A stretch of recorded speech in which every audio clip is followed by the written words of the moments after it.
Today is Tuesday, January 27th. It is 9 a.m. Welcome to the Putnam County Board of County Commissioners meeting. We'll call the meeting to order. Invocation will be led by Pastor Prieto from Putnam Baptist Church, and the Pledge of Allegiance from J.R. Newbold. Please stand if you're able to do so.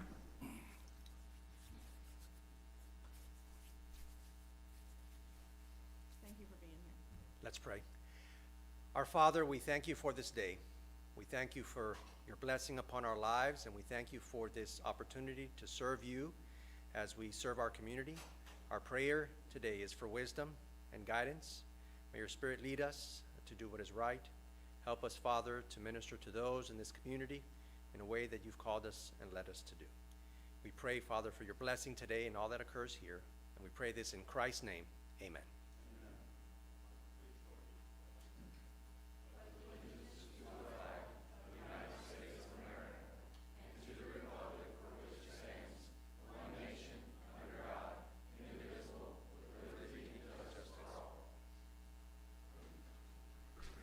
Thank you, Pastor. All right, before you gentlemen, we have the approval of the minutes. Madam Chair, I move approval of the minutes stated in our packet for November 18th, 2025. Second. A motion second. Any discussion? All in favor say aye. Aye. Motion carries. Moving into presentations. People one, do we have them here for a presentation?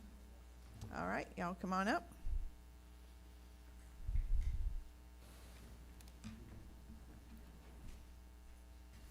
Good morning, sir. Morning, how are you? Good. A little chilly here this morning. Yeah, a little bit.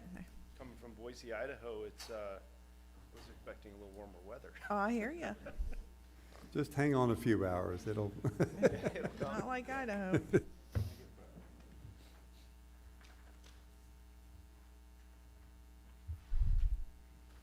I might need help because I don't see, oh, there it is.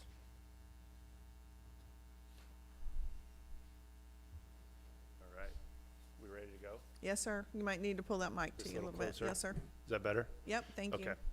All right, so plan today is I'm going to walk you through the results that we've had. And prior to that, I'm going to spend maybe 5 minutes just running through the model real quick, just to give everybody an overview, refresh of everything that we do.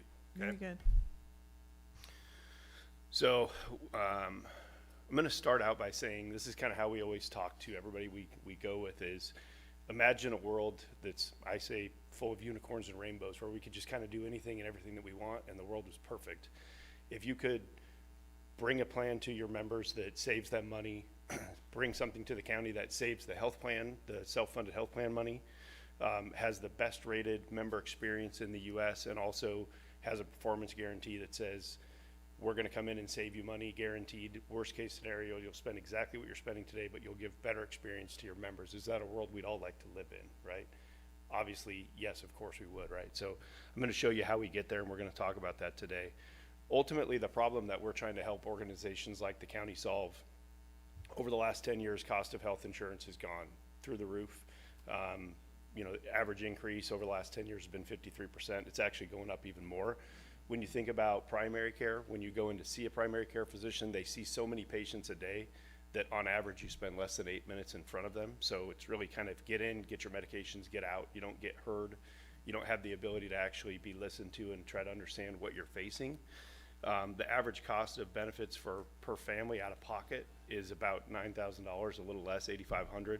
And because of that, half the population avoids care, right? They have to make a decision on, do I provide services for myself and go get the medical care that I need, or do I go buy groceries and get my kids involved in what they need to be involved in, right? So they kick the can down the road, they avoid care, and then ultimately they end up in the ER and it's super expensive.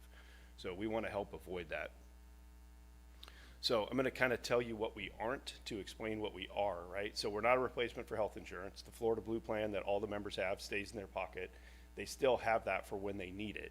What we do is we enhance that by giving better access to our providers here in Palatka and giving people the ability to get in same day, next day, get treated for what they have. But if they need to go to the emergency room or they need to have a surgery, that Florida Blue card still stays there. We don't do anything from a fee-for-service perspective, so when members come and see us, there's no bills, there's no copays, there's no deductibles. They get seen, they get heard, and everything is a predictable cost to the county. Nothing around that we do is on-site. We do community-based centers, so we've built the community-based center today over by the St. John's College. Members have access anytime they want. And we don't replace urgent care or ER. However, by giving people same-day, next-day access, guaranteed, they have the ability to come and see us. So we reduce urgent care visits typically by about 85% and ER visits by about 25%, saving a lot of money, right? So our goal is to build an ecosystem around your members that includes primary care with an integrated care team and a service partner network that we'll talk about. So ultimately, everything that we do, think about primary care, unlimited utilization, longer appointments, 30 to 60 minutes, one-on-one relationship with your doctors, better access. We include about 400 generic drugs in our formulary, including vitamins and supplements. 99% of the lab work that's done is done in our facilities. And because we're not dealing with insurance, our member care team can actually guide and help members with the care that they need to get. Everything has a registered dietitian, a health coach, a licensed clinical social worker. We have clinical pharmacy to help people that are battling chronic conditions and taking multiple drugs to make sure that they're A, getting their prescriptions filled, B, they're taking them, and if they're having any adverse reactions, we want to help make sure that we fix that and get them in the right formularies. We have access to about 75 specialty consults, and what that basically means is when a member comes and sees us, say they come in and get their blood work done and something's irregular and they need help, rather than just sending them out to some consultant somewhere and getting specialty care, we can actually deal with that in-house. We've got a team that can be leveraged to make sure that they get the care that they need, and we can keep them from having to go to a specialist about 75% of the time. And then the last thing is we have the technology piece. So if somebody's ill, they're not feeling well, and they need an appointment, they can do things virtually rather than coming into a health center. A lot of times we can treat them that way and take care of it. And then the last piece is we include behavioral health, physical therapy, all the imaging, so MRI, CT scans, x-rays, mammograms, things like that. We have cardiology testing, so if somebody's having trouble there, we can get that testing done for them. Pulmonology services, so think of like sleep studies, people with a CPAP, maybe need a CPAP machine, they have sleep apnea. The machine and everything is included in our model, so they don't have to go outside, they don't have to go to insurance and pay for all those things. It's much less expensive, makes it much easier for them and more accessible. All in all, if you total it all up, about 80% of the health claims that somebody would typically see in a current year get disintermediated or pulled out of the self-funded plan, so they don't hit the self-funded plan for the county, and they get pulled into our model, driving savings down and driving a better experience for the members. Ultimately, no co-pays, no deductibles, no co-insurance for the member. There's no paperwork, no bills, no surprise bills. For the county, it's one pre-negotiated rate for every member that joins, so it's stable and steady the whole time, and you only pay for those who join. So it's not, hey, we have to pay for this for everybody, it's only the members who join. We have some members. Yesterday I was at the sanitation department, we had a new hire come in, and he was interested in the model, but he said, I've had a primary care doctor for 25 years. I really don't want to leave him. And I said, you know what, if you've got something that works and you've been using it, then stay there. That's totally fine, right? But for those who don't have one, it's a great opportunity for them to come in and see us. On the right-hand side, where insurance kicks in, is when somebody has a hospital admission, if they have a brand name drug that they're taking, if they have an emergency room visit, or if they have some kind of outpatient surgery performed, that's where the Florida Blue insurance would kick in, and they would have their normal copay and deductibles and things like that.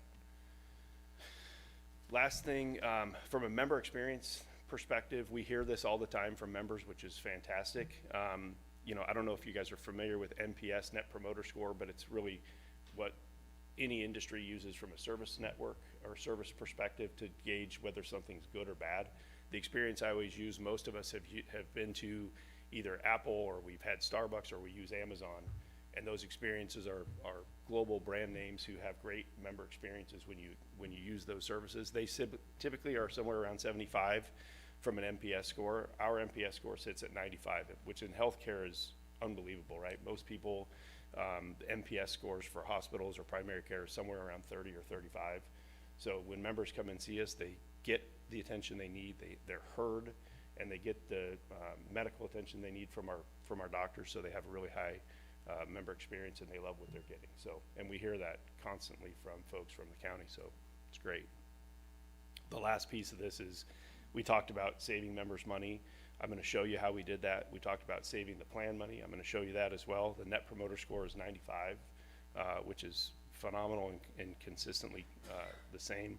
And then from a savings perspective, I'm going to dive into that here in a minute, but we did save the county money, pretty much right on par with what we talked about 18 months ago when we started this journey together. So pretty good stuff. Before I go there, any questions on the model or anything? Yes, sir. Commissioner Harvey, you're recognized. Thank you, Madam Chair. I just really want to say thank you to People One for coming. There's a lot of models out there that we could have used, and truly, I started this back when I first got here, looking at some of the other models. But it was a necessity for us to find a partner to drive down the cost. And it's hard to define customer service, but you know when you don't get it. That's what I always say to people. We've had some growing pains with your company, no doubt, but I can tell you the overall health of your plan, if you will, and the customer service that our people are getting, including myself, is completely off the charts. It's the best I've ever dealt with. And we've had some experiences that needed to be, I have personally, but we've had a lot of good employees who went there, who found things out that, and we kind of knew that, you know, people that weren't really active in the plan would find things out that maybe they had wrong with them. But that's what we wanted. We wanted to keep our employees. We wanted them to be healthy. And I tell you, the partnership we have with People One has been amazing. And again, we started this path because we were self-insured. We're self-insured now. We were fully insured back when I first got here, and we couldn't afford those prices anymore. But when you're self-insured, you take on a bigger risk. And finding a partner like People One to come in and help mitigate some of those costs have been just a pleasure for me and for what I see for our board and for our citizens. So thank you very much. Thank you, Madam Chair. Thank you. So your current membership, when you say totals 571, those are just county, right? You've taken other people outside Correct. of the county? Okay. Yeah, I think total today, I'm going to say we're sitting somewhere close to 900 total members. Well, that's and exciting. growing. We've got, I don't know, there's a restaurant group, 1821. We actually had dinner last night. I think it was called the Filling Station. Yes. It just opened. But there's a restaurant group. They're open 3 restaurants. We're just going through the final process of signing them up. They will be our newest client. Good. But bringing those folks on. But yeah, I mean, any of you all know business owners or people that need the help, we'd love to be introduced and talk to. We're up here all the time having those conversations and continuing to try to grow. Okay, very good. Yeah. Mr. Newbold, you're recognized. I've had an excellent experience with People One. So if you're taking on private businesses, is this something local municipalities might be able to participate in if they had felt the desire? Anybody, right? So we are not generally marketing to direct to consumer, you know, person to person. But I will tell you, anybody that wants to come join the program and they pay for it, it's $150 per month per person, right? We'll take anybody on. The local businesses, we had Beck Automotive for a long time, and they moved from self-insured back to fully insured. So they went away, but we had other clients that continue to use the program, and we're continuing to grow. So yeah, anybody, any business, we've got, you know, businesses that are only 4, 5, 6 employees that aren't providing health insurance, but they're providing People One instead, right? So I mean, there's a lot of different variations of how we can do it.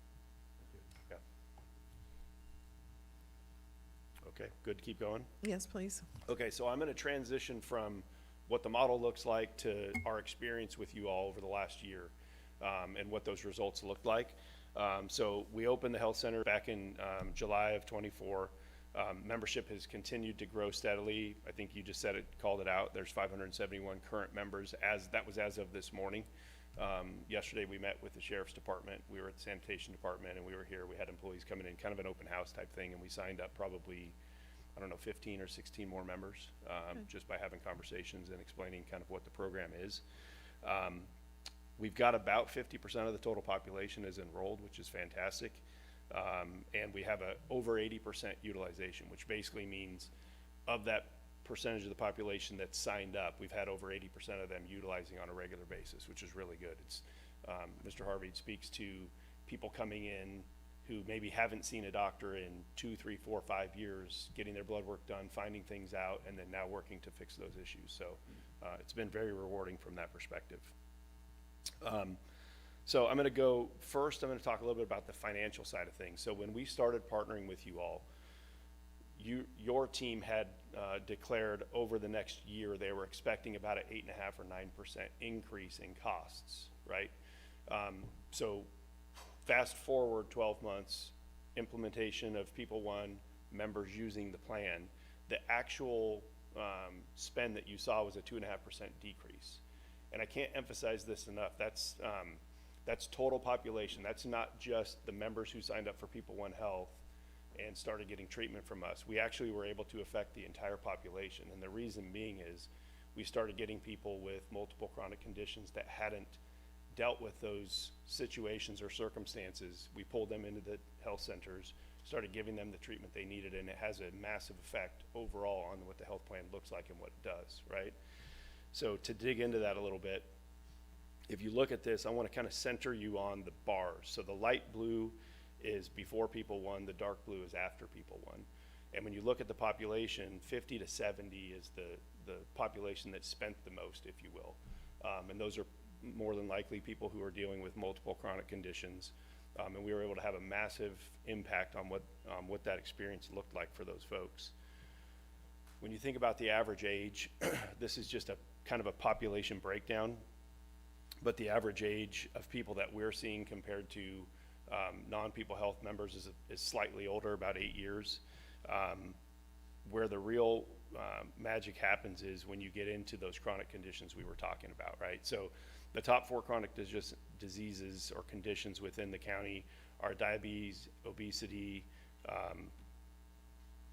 depression management, and hypertension, okay? And what these slides basically show, and the next 2 slides is where all of the kind of power is that when you compare the non-members, people who didn't come see us versus the people who did, on average, they were getting 2 times the number of services. So what that says is we're able to remove the barriers financially and the barriers of like, hey, I can't get in to see my primary care doc for 3 or 4 or 5 or 6 weeks, or I don't have a primary care doc. They're able to come see us, and we're able to give them extra services and get them taken care of and get them to start using the services the way they needed to. So when you look at obesity, hypertension, depression, all across the board, members who came and saw us on average had 2 times, sometimes 3 more services compared to others. And I think one story that I'll share that I think is really powerful is we had a member who said before People One Health, she was balancing co-pays and drug costs, and when they hit at the same time, she had to cancel doctor's appointments because she was dealing with multiple chronic conditions. By coming to see us, all those barriers get removed. Now she can see us every single month. She can deal with the challenges and issues that she had, and she's got her diabetes under control. She's got her weight management under control. She's working with a health coach, and she's working with a clinical social worker on the mental side of things, right? All of those things she never had the ability to do before because she couldn't afford it with co-pays and with drugs and things that she was taking, right? That's an example of what we can do when we can remove all the financial barriers and give people access to the critical care that they need, right? We can really help work on the population health side and really help make them healthier. Before I go on, I want to just kind of be reticent of questions or anything if anybody has any. Good right now? We're Okay. good. Okay. So ultimately, what it kind of resulted in when you think about dealing with all the folks with chronic conditions and helping lower cost, when you look at urgent care and ER visits, like I said earlier, we don't replace those because they're still services that are in the right time are needed. But when you look at urgent care, we reduced urgent care spend by 50% by giving better access. And what that entailed is when you look at the ER side, people who actually used the ER that were People One Health members used it for the right things, right? They didn't wake up in the morning feeling nauseous and sick and say, oh, I'm just gonna head into the ER. It's way too expensive to do that. They ended up using it for what they needed. They woke up, they think they're having a heart attack, absolutely go to ER, right, for the necessary things. When you think about the cost breakdown, the way we use that methodology is we take all of the medical claims, all of the pharmacy claims, add those up, and then we separate them from a non-member to a member, right? And so when you think about the savings that I'm about to share with you, non-People One Health members are gonna have medical and pharmacy claims, and then we're gonna look at those comparisons side by side with a People One Health member, and we're gonna look at those pharmacy medical claims and compare the two, because People One Health members, when they come see us, there's no claim created. So there's gonna be a much lower cost savings, right? So when you look at it from that perspective on the employee side, we had, at the time, on average, we're saving about $533 per person. But when you look at out-of-pocket costs of non-member versus member of People One Health, you can see the reduction of total out-of-pocket spend goes from almost 370,000 to about 145,000.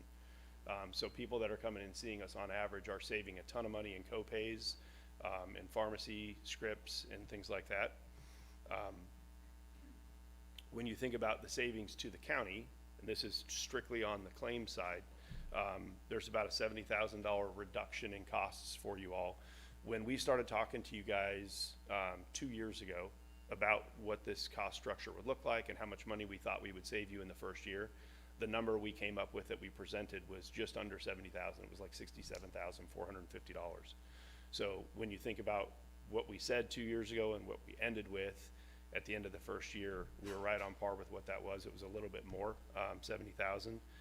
But ultimately, altogether, the overall net savings to the county and to the members was just over $200,000. And I think more importantly, we delivered care that people much needed. We gave them opportunities and the ability to get into a health center and see what was going on with themselves. And if they hadn't been to a doctor, they now had the opportunity to get to one, right, and get taken care of. I think what's next for us, we continue to work with the HR team, doing targeted mail campaigns, coming out and sitting down with folks and walking them through the model and answering what questions they have, making them feel comfortable. What we continually hear all the time, and I heard it yesterday, I don't know, probably 20 times, was this is too good to be true. What's the catch? Nothing is free. And we continue to reiterate that the county is reinvesting in you as a member and as an employee to get you the care that you need.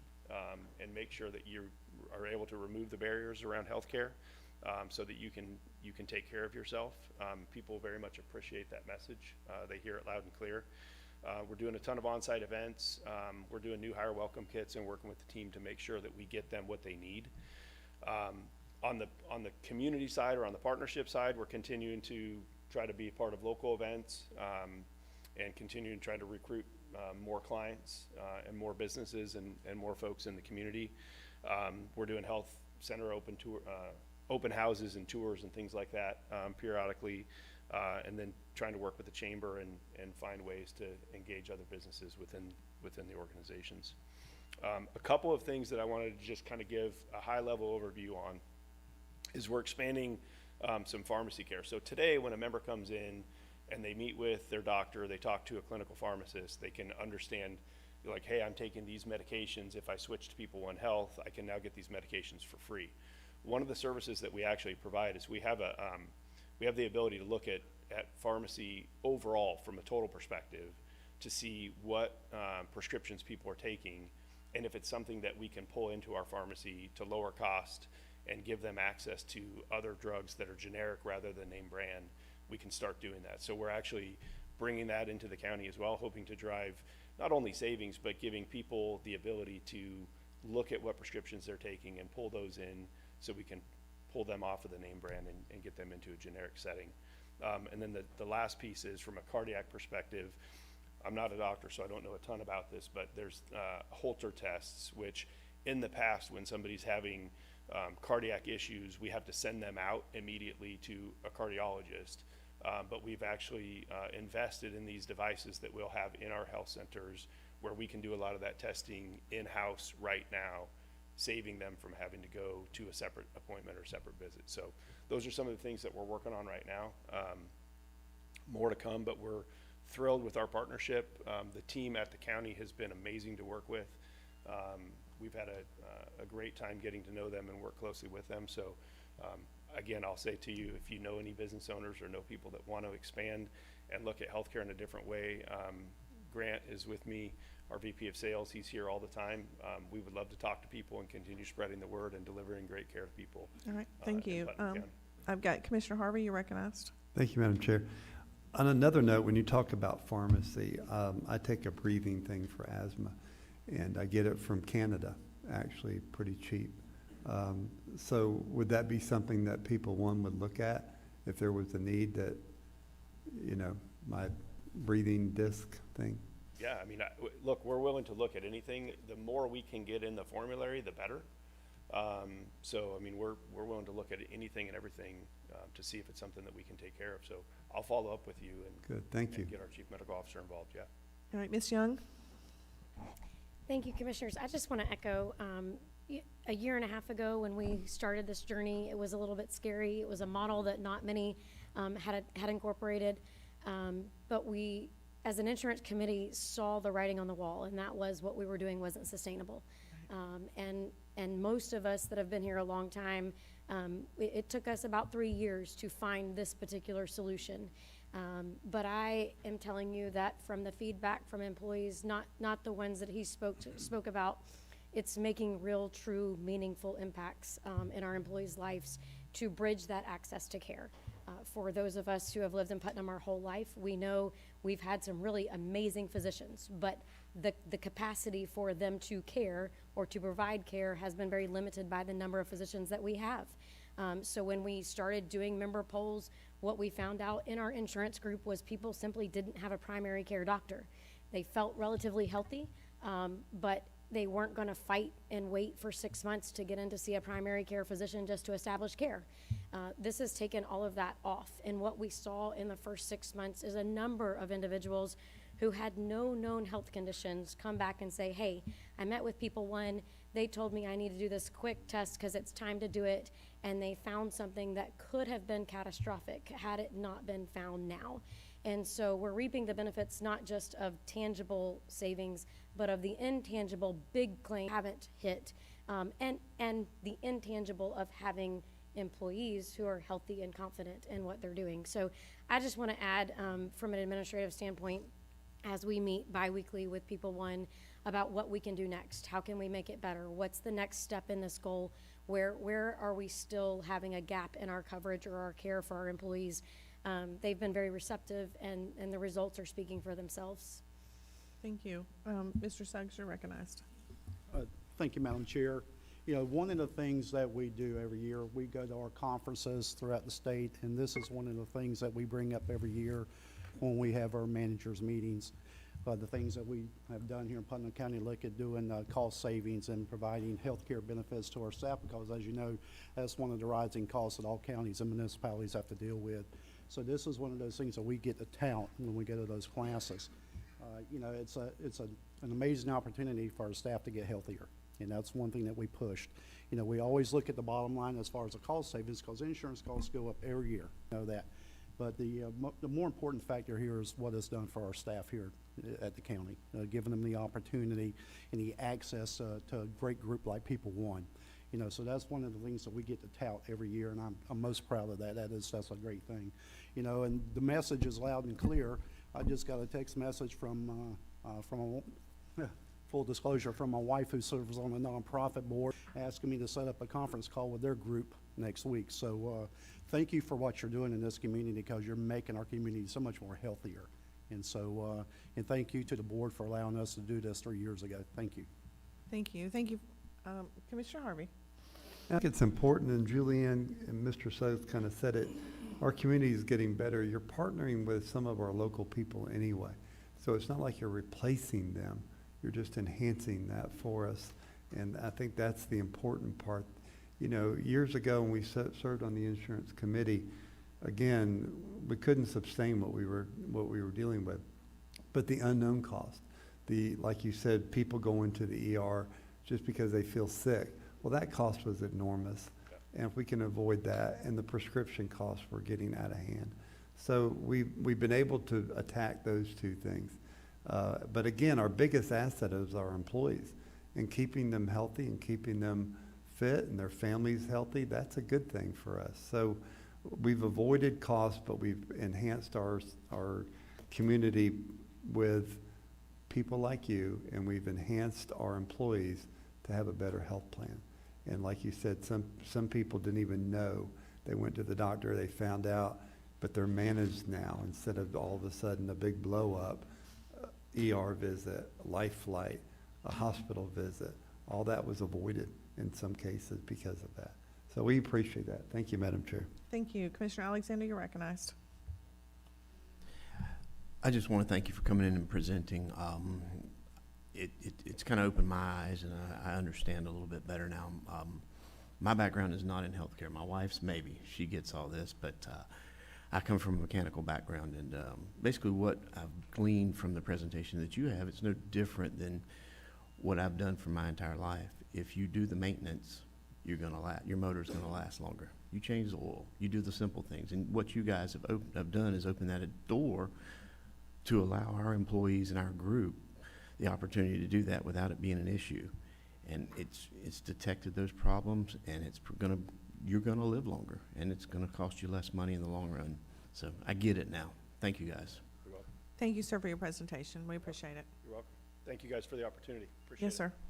Next up, we have Lori Parker from Human Resources.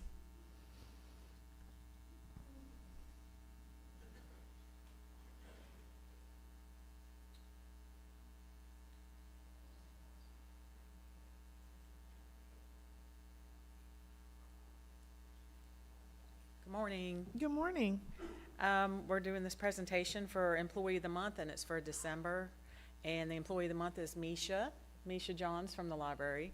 Some of you know Misha. She is always, always happy to help. I have not seen her with a frown on her face ever. She is a very hard worker. The library would, they really have, and I just lost my train of thought. We'll get Stella up here to speak some more, because I'm saying so much about Misha, she's not going to be able to say anything. Come on up. But it would be a great loss if she were to leave us.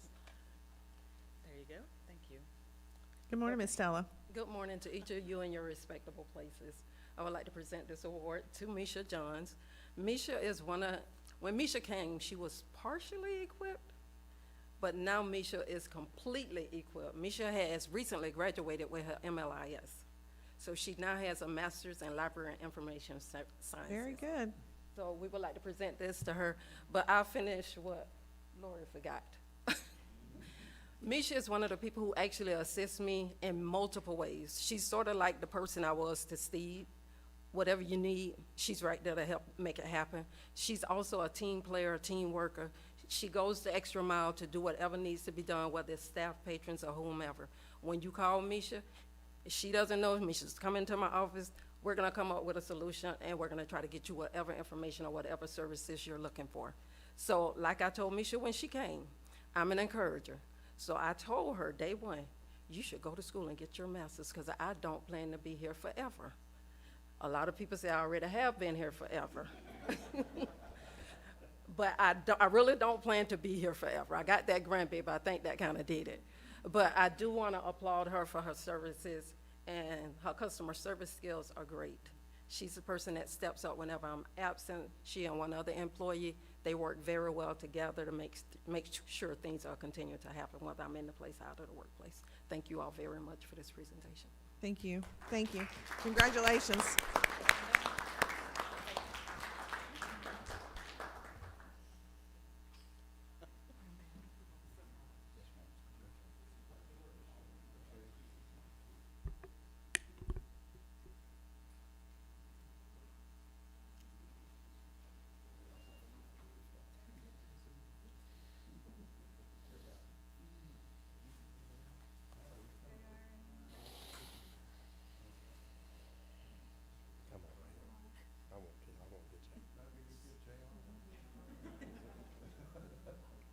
All right, on three.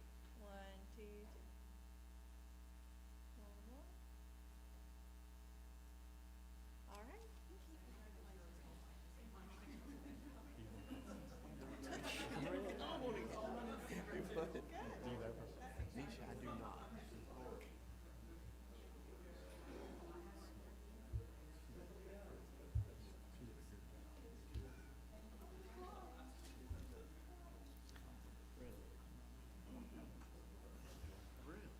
Congratulations again to Misha Johns, our Employee of the Month. Going into countywide project update by Ms. Young, Deputy County Administrator. Good morning, Chair. Thank you very much. Just a reminder, this is not intended to be an all-inclusive list of every project or initiative underway by county departments, but those that are of most importance to our citizens, our administration, and/or the commission. We'll begin with a Port Putnam update. The Port Infrastructure Development Plan has been completed. Design and engineering for the new bulkhead are approaching 90% completion. The permitting process is underway. The antique crane that long adorned the riverfront has recently removed with the assistance of local companies. Additionally, Port Putnam recently facilitated a waterborne transport of the bridge components from Veritas Steel Palatka facility to the Shands Bridge spanning the St. Johns River in Green Cove Springs. Progress toward the resumption of commercial cargo service at Port Putnam continues on a daily basis. The Department of Health has an update with their mobile dental unit. The mobile dental unit that provides school-based sealants will be out in schools over the next couple of months. Dental sealants are the most effective way of preventing tooth decay and cavities and prevent permanent molars where more than 80% of decay occurs in the permanent teeth of children. The deep grooves and the fissures of the molars allow decay to occur deep within the tooth structure where fluoride is less effective. Sealants are a thin coating applied to the tooth surface, which can help stop the decay from happening. This year, they are addressing first grade, second grade, as well as fifth grade and sixth graders. Parks and Recreation, the basketball courts, thanks to Commissioner Harvey, have been resurfaced. New goals and nets have been completed. The West Putnam Sports Complex, the new roof and awning are going to be installed on the concession stand and the bathroom. The existing metal awnings will be put onto the dugouts on fields 1 and 2. Francis Sports Complex, the field renovations by St. John's Turf Care are complete. Babe Ruth will be starting to play on them in February next week. Registration for Babe Ruth softball and baseball just closed. They have over 300 kids registered and still taking kids on a wait list. Bid documents for the multi-purpose building to house the new restroom and concession stand were issued yesterday. Project Play, the splash pad, the sprayers and the buckets were resurfaced, refinished, and powder coated. I'm currently waiting on the solenoids and the timing system to be checked out. It's also scheduled for new flooring, thanks to Commissioner Wilkinson's, and is expected to be complete by the end of March and ready for summer play. Flag football season is kicking off in February. Practices have already begun. We have a total of 11 teams with 16 kids for a total of 176 participants in the Putnam area. Parks and Recreation First Aid, we had AED pads and battery replacements have been ordered, and they will be installed. The AED boxes, the first portion of them have been installed, the second are in order, and that was thanks to multiple commissioners' discretionary funding ensuring our parks have the safety equipment. Beadenball Park, thanks to Commissioner Alexander, had a pickleball court constructed. It is complete. We are waiting the grand opening as the dog park is still under construction. The Duns Creek Boat Ramp South Side, design and civil plans, north side. Design and civil plans were completed. A bid to engage the contractor was solicited and is scheduled to close this week, and we expect the intent to award to be brought to the February Board of County Commissioner meeting. The south side, the design is currently underway with Hanson Professional Services. Planning and Development's traffic count, the 2025 traffic count program is complete. The results are under analysis. Dirt to Pave 2023, Public Works, the project is complete and is in final closeout. Dirt to Pave 2024, construction is underway. Dirt to Pave 2025, the design is 90% complete and will go out to bid in February of 2026. County Road 315 South resurfacing project from State Road 20 South to the Marion County line. Construction will begin in February 2026. East Palatka Septic to Sewer Project Phase 4, the contract has been executed and construction is underway. The San Mateo Water Extension Project, 380 meters have been installed, 133 of those. The plumber has completed the install and the customers are being billed and fully on our system. Another 29 are contracted with the plumber and an additional 16 have just gone out for bid. Northern Putnam Drainage Project, bids for 2604 were received on January 14th, 2026. They are currently under review. Countywide resurfacing fiscal year 25, construction is underway. Guardrail repairs 2025, the project is scheduled to be completed by the end of this month. Curry Road Lift Station Generator Project, the design is complete and the bid package is being compiled. The Gilbert Wastewater Treatment Facility Efficiency Grant, the construction bids are due February 9th. The mobile generators for the lift station, the grant request is under review at this time. The Barden Bridge repair, Hanson Professional Services is currently incorporating FDOT comments to complete the design. Road restriping fiscal year 2025, it is substantially complete. Final punch list items are being addressed.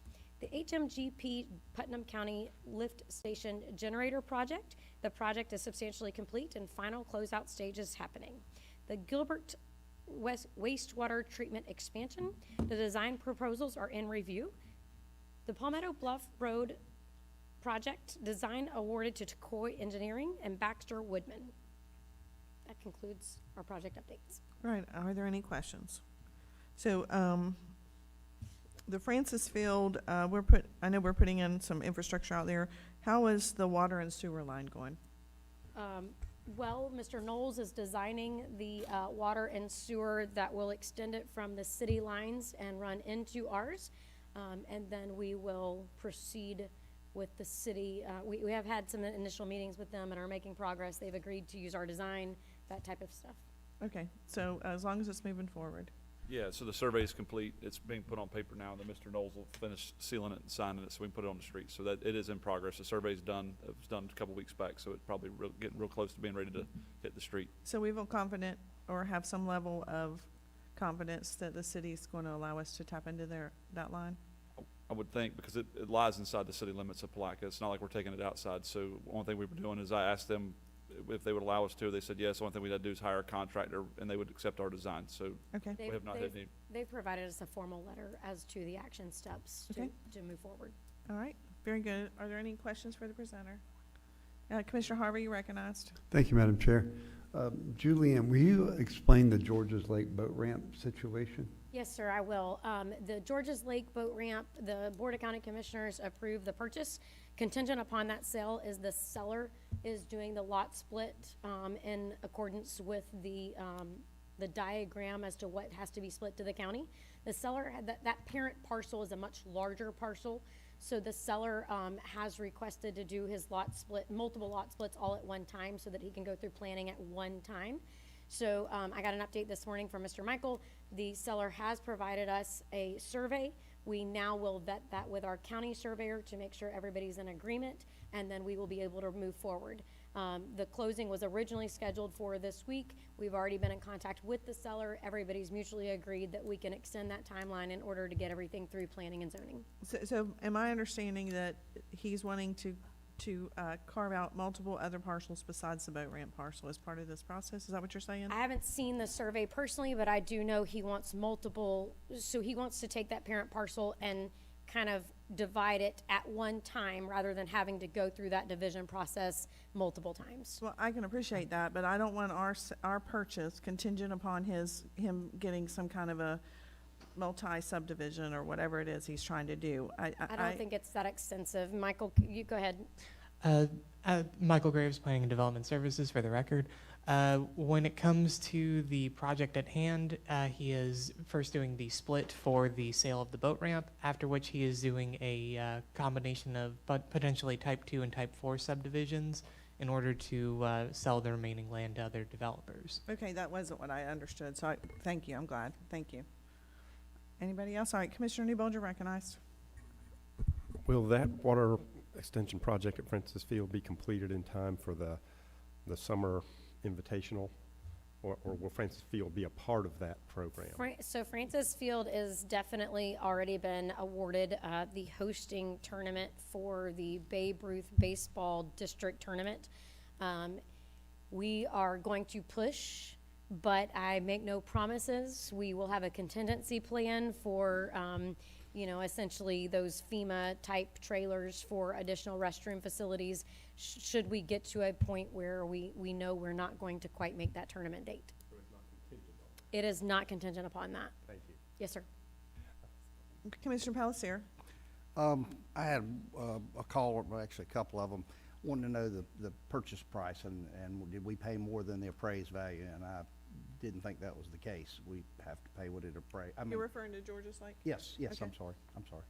We brought both to you, but I believe we were right in line with the appraisal. I thought that'd be, I just want it for the record. 'cause I believe the sale price is 400, and I believe the appraisal, I believe it to be just a bit over that, honestly. But I can re-forward you both if it would help. That's fine. I just want it for the record for Okay. those couple calls that I received. Thank you. Yep. All right, Commissioner Alexander. Thank you, Madam Chair. Just wanted a quick update. Where are we at on the wastewater treatment plant expansion purchase on Gilbert Road for that property? The purchase has been completed. Everything has gone through on that. We've recorded our side of the documents so that we own that 175 acres for that expansion at this time. Okay, thank you very much. All right, thank you. Going into planning and development public hearing. This is a public hearing. A rezone REZ, excuse me, 25-000015. Craig. Thank you, Madam Chair. Once again, for the record, Michael Graves, Planning and Development Services. This is REZ 25-000015. The applicant, James Rex Craig, through his agent, Brendel A. Haverland, is requesting a zoning map amendment from commercial retail C2 to commercial general C3 on 1.77 acres located at 147 Phillips Dairy Road in Palatka to allow the development of a trade worker office and outdoor storage. Surrounding zonings include intensive and retail commercial, C4 and C2 respectively.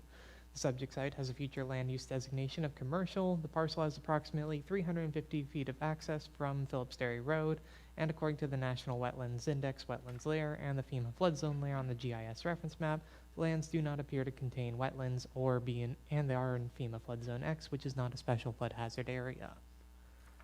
Should the applicant's request be approved, the applicant will then be subject to review by the Development Review Committee, DRC, before obtaining any permits for development on this property compatible with the C3 zoning district.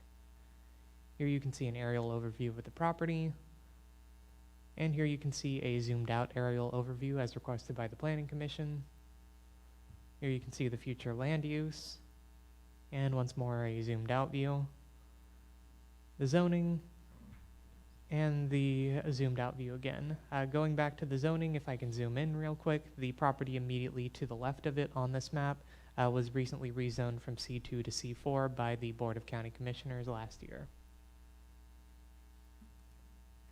Staff recommends approval of the request to amend the zoning map from commercial retail C2 to commercial general C3. Staff finds that the proposed rezoning is consistent with the goals, objectives, and policies of the adopted comprehensive plan and meets the locational requirements of the C3 zoning district in the Land Development Code. At their previous meeting on December, the Putnam County Planning Commission recommended unanimous approval as well. Thank you, Michael. Are there any questions from the board to the presenter? Is there anyone here wishing to speak regarding this rezone? This is a public hearing. Is there anybody wishing to speak regarding this rezone? Do you have any speaker cards on this subject? All right.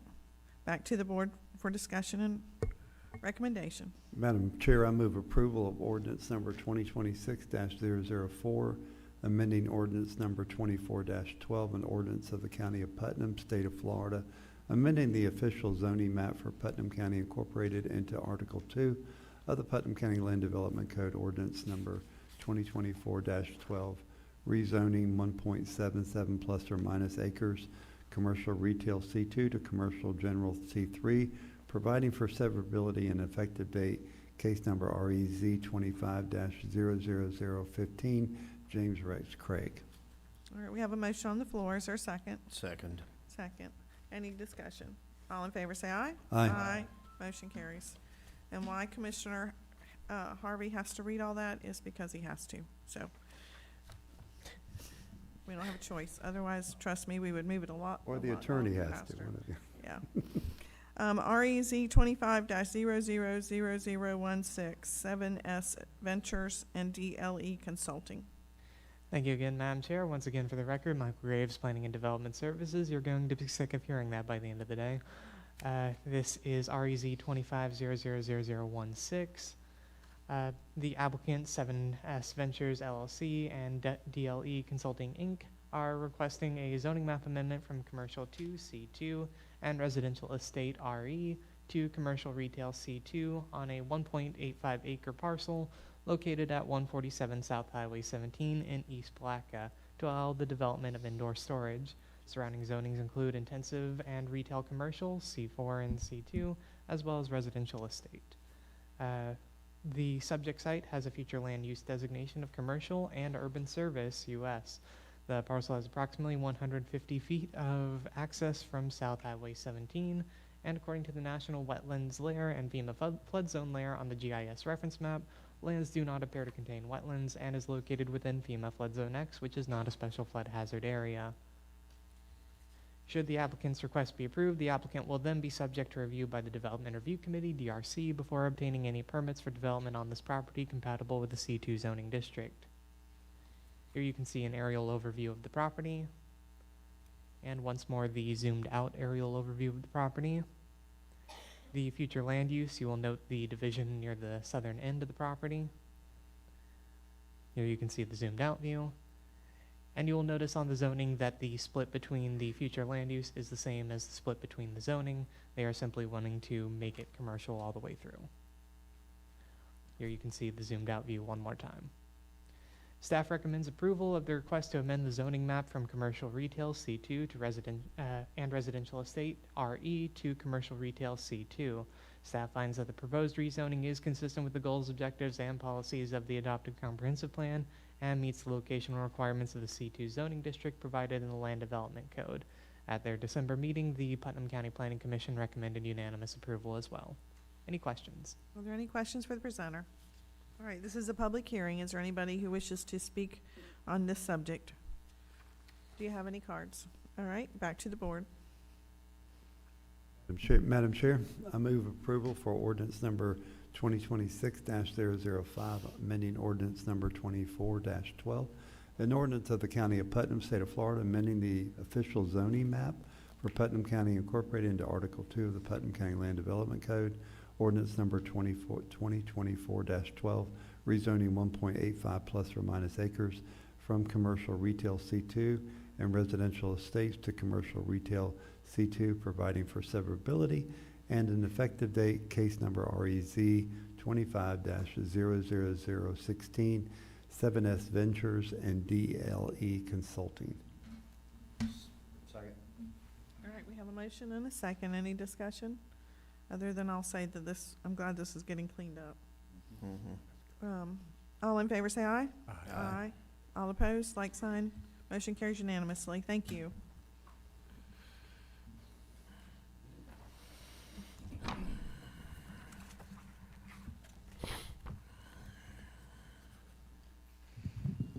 Good morning, Commissioners. For the record, Ethan Thompson, Planning and Development Services, presenting REZ 25-000017. Michael Smith is requesting a zoning map amendment from commercial professional office to residential 1A on 1.13 acres located at 216 Davis Lake Road in Palatka to allow for the renovation of a single-family residence.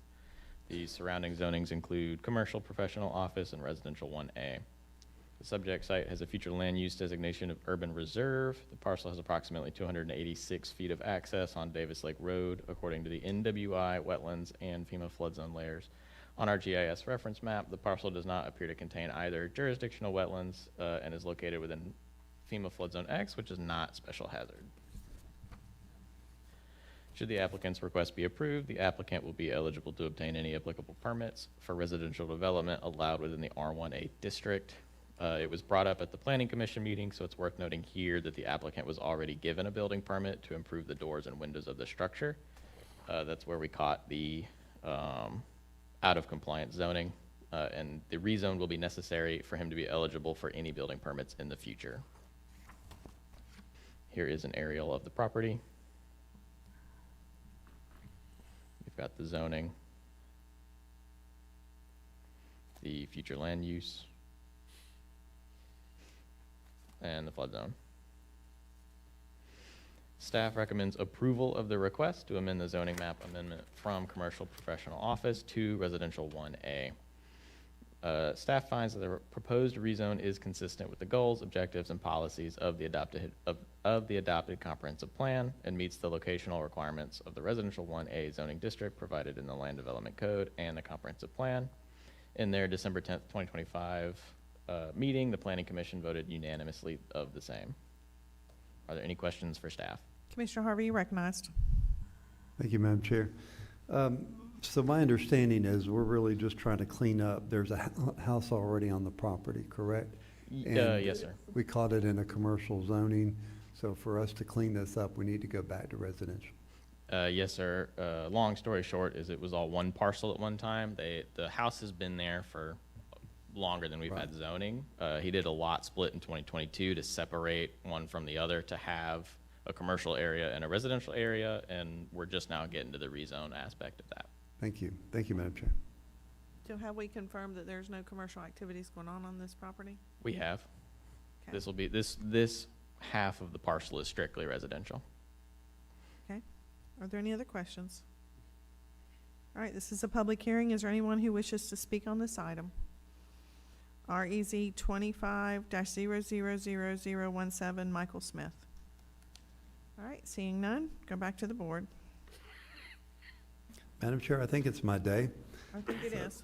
I'd like to make a motion that we pass ordinance number 2026-006, amending ordinance number 24-12, an ordinance of the County of Putnam, State of Florida, amending the official zoning map for Putnam County incorporated into Article 2 of the Putnam County Land Development Code, ordinance number 2024-12, rezoning 1.13 plus or minus acres from commercial professional office CPO to residential 1A R-1A, providing for severability and an effective date, case number REZ 25-00017, Michael Smith. All right, there's a motion on the floor. Second. Have a second. Any further discussion? All in favor say aye. Aye. Any opposed, like sign. Motion carries unanimously. Thank you. Excuse me. All right, final one. This is, once again, for the record, Michael Graves, Planning and Development Services. This is REZ 25-000018. The applicant, CR20A Real Estate Holdings LLC, are requesting a zoning map amendment from Plan Unit Development, PUD, to Agriculture Estate, AE, on 356.08 acres located at 960 CR20A in Hawthorne to allow the development of agriculture. The surrounding zoning districts include Agriculture AG. The subject site has a future land use designation of rural residential, RR. The parcel has approximately 3,100 feet of access from CR20A, and according to the National Wetlands Layer and FEMA Flood Zone Layer on the GIS reference map, lands do appear to contain wetlands and is located within FEMA Flood Zone X and FEMA Flood Zone A. FEMA Flood Zone A is a special flood hazard area. Should the applicant's request be approved, the applicant will then be eligible for any development rights in the Agriculture Estate Zoning District as outlined in Land Development Code Section 45-73. Intensive agriculture will not be permitted. Here you can see an aerial overview of the property. There is not a more zoomed out view just because of how massive the property already is. Here you can see the future land use, how it kind of has this almost enclave of rural residential going for it. And here you can see the zoning. Here you can see the wetlands. Note how most of them are on the southern end of the property, with the exception of the body of water at the north end.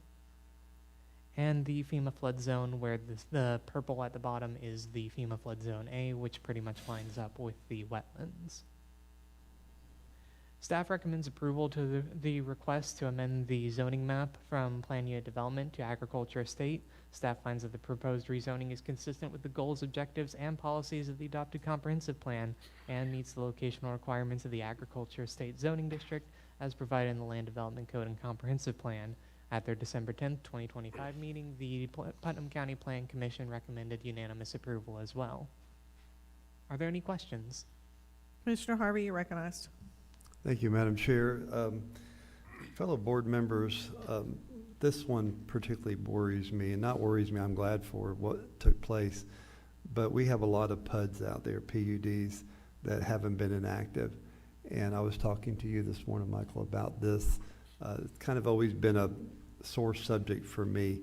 But here we have a PUD, and we have a landowner who's taken it out of a PUD back to agricultural, and we charged a fee for that, to make that do that.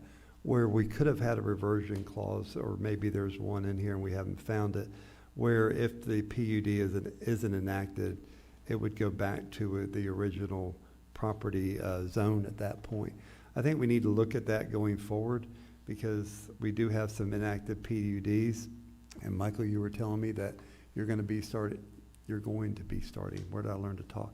You're going to start making a list of PUDs, active and inactive, in the county.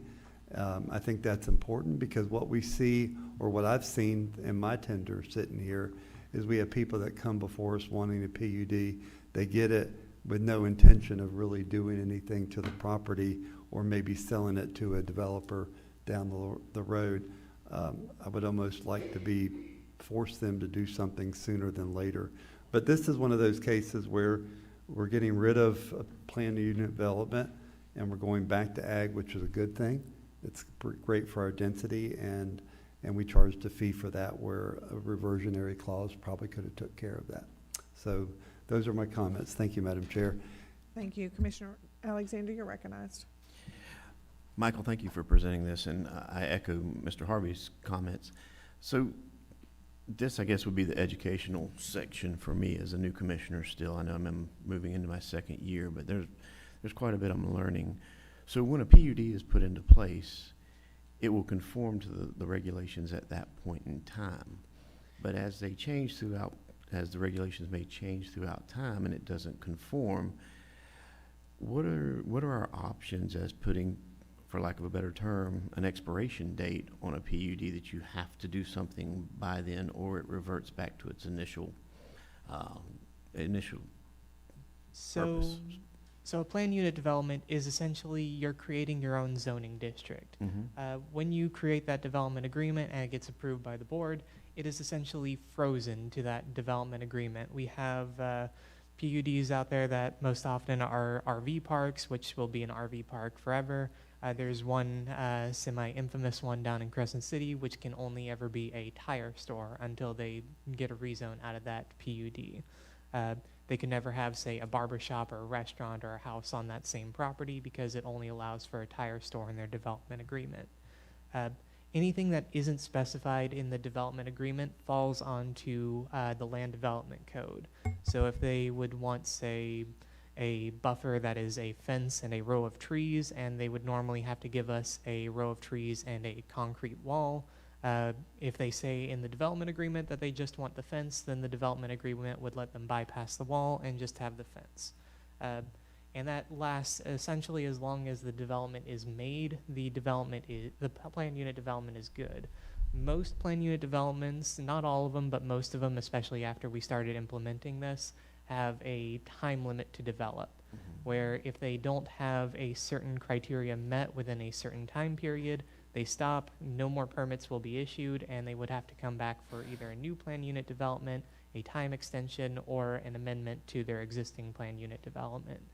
Some of those also have a reversion clause, where if they aren't met within, say, 10 years, let's say that's their deadline, they can revert back to their original zoning district because the developers, they run out of money or something.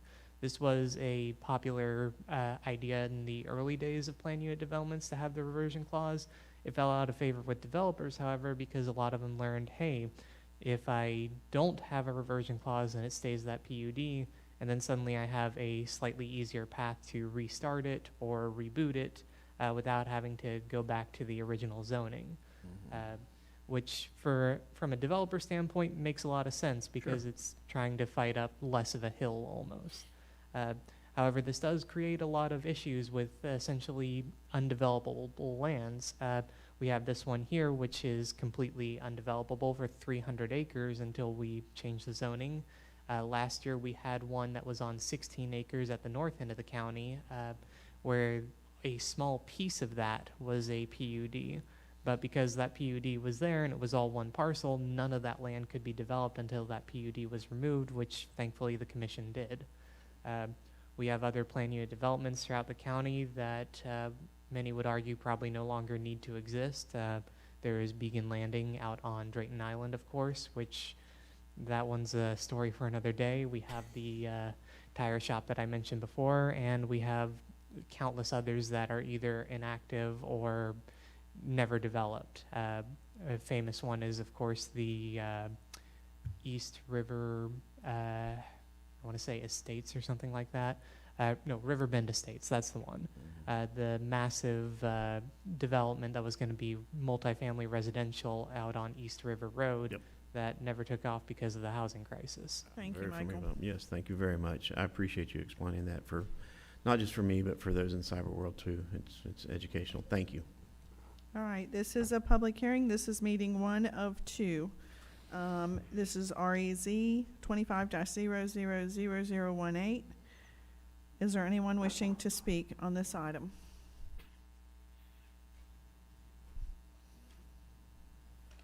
All right, I've been asked to read this into the record, and then you can come on up. This is dated January 16th, 2026, written to Michael Graves of Planning and Development. This letter is to advise you of our support for the zoning change on the above referenced property. We live across the street from it, and we are pleased that this land will be preserved as an agricultural estate and not developed as a PUD. Please submit this letter to the hearing scheduled for January 27th, 2026, showing our support as we are unable to attend. Hal and Joanne Lawler, 117 Flora Dandy Road, Hawthorne. All right, yes, sir. Good morning, Commissioners. I'm Clay Swager. I'm a certified land planner. I work with EDA Consultants, and the property owner had asked me to put this rezoning application together, and there was some citizen interest, and this is sort of a unique one, so I did want to make a couple brief comments, and of course, you have any questions for me. It's a relatively new property owner of this land last year, and upon taking ownership, this individual does want to use the land for agricultural purposes, cattle and horses. And communicating with county staff, it was discovered that it was an old PUD zoning from, I think, back in 2011, that it was a large master plan with a 200 plus residential units envisioned. That zoning has expired, so we are before you with the request to go back to AE zoning. There is no reverter clause in there, so that's why I'm here. Otherwise, it would have just reverted back to the previous zoning. The AE zoning is compatible with that area. It's also, I think, a positive because it does not allow what the code defines as intensive agricultural uses. So some of the things that the code defines as less or that are have a higher likelihood of having adverse impacts, like feedlots, dairies, sawmills, slaughter operation. None of those are allowed in AE. So his stated intent is to use the land to, improve it and have it for agricultural uses, horses and cattle. He'd like to have some equestrian components, allow people to come out and buy the land. So if anything were proposed in the future related to those stated uses, we would work with the county for any permits that are required. But that's why we're here today, to respectfully request your approval of the rezoning. All right. Any questions? All right, thank you. May I say one further thing? I'm sorry, just there was a citizen comment at the Planning Commission concerned about some wetlands. There are some wetlands on the property, but the FDACS does have best management practices for cattle and agricultural operations, which protect those areas, and the property owner has no desire to impact those sensitive areas. It's Yes, sir. down the record as well. All right, thank you. Is there anybody else wishing to speak on this item? All right, coming back to the board. Madam Chair, I move that we set the next meeting for February 10th at 9 o'clock on the rezone RZ 25-00018. Real quick, sorry. We may not be able to meet February 10th and meet all the notification requirements. Would it be all right if we could move it to the second next meeting? Fine with me. What's the date on the second meeting? That would be February 24th. Thank you. 24th. Madam Chair, I amend my motion that we go to the second meeting in February at 9 o'clock. Second. All right, we have a motion and a second. Any discussion? All in favor say aye. Aye. Any opposed, like sign. Motion carries unanimously. We're going to take a quick 3-minute, and then we'll be right back.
Agenda items.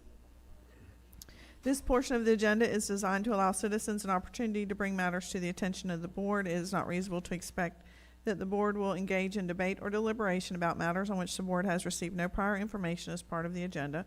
Please limit your time to 3 minutes. Public comment cards are conveniently placed at the meeting room entrance and should be submitted prior to the meeting to the deputy clerk who sits to the right of the podium.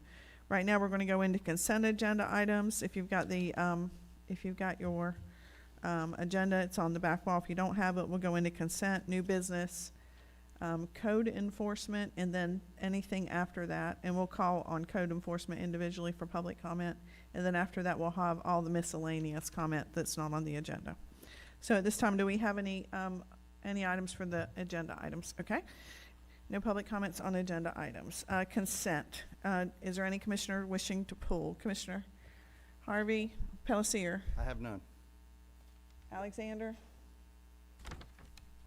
On consent agenda. Yes, ma'am. No, I have none. I just want to make a note that each one of these items that you see on the consent agenda with an asterisk, I wanted to point it out to the public, these are pre-approved budgetary items. So it's not something we just pulled out of the air.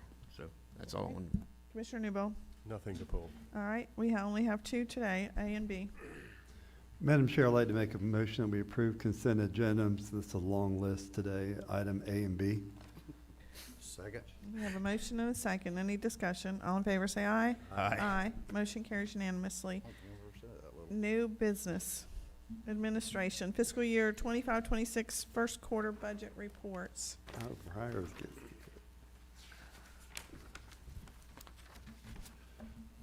Good morning, Commissioners. Good morning. Grateful to be here today and present this. So we have the first quarter budget report, and it covers a period of October 1st through January 1st of 25 to 26. So the first quarter of this fiscal year. So first off, we're going to start with the Commissioner projects.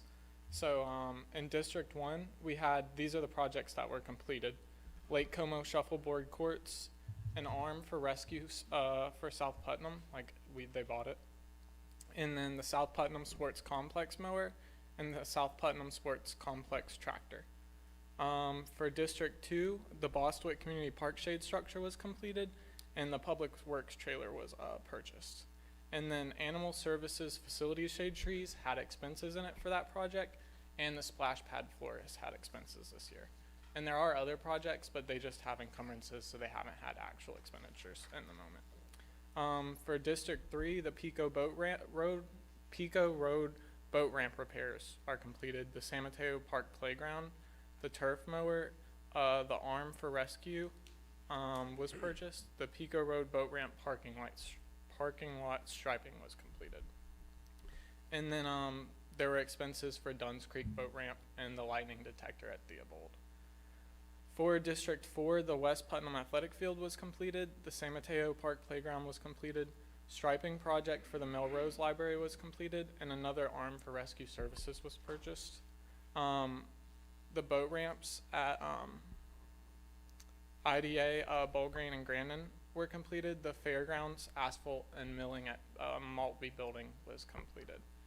And then there were expenditures for the AED boxes. And then the Mary Wisham basketball field.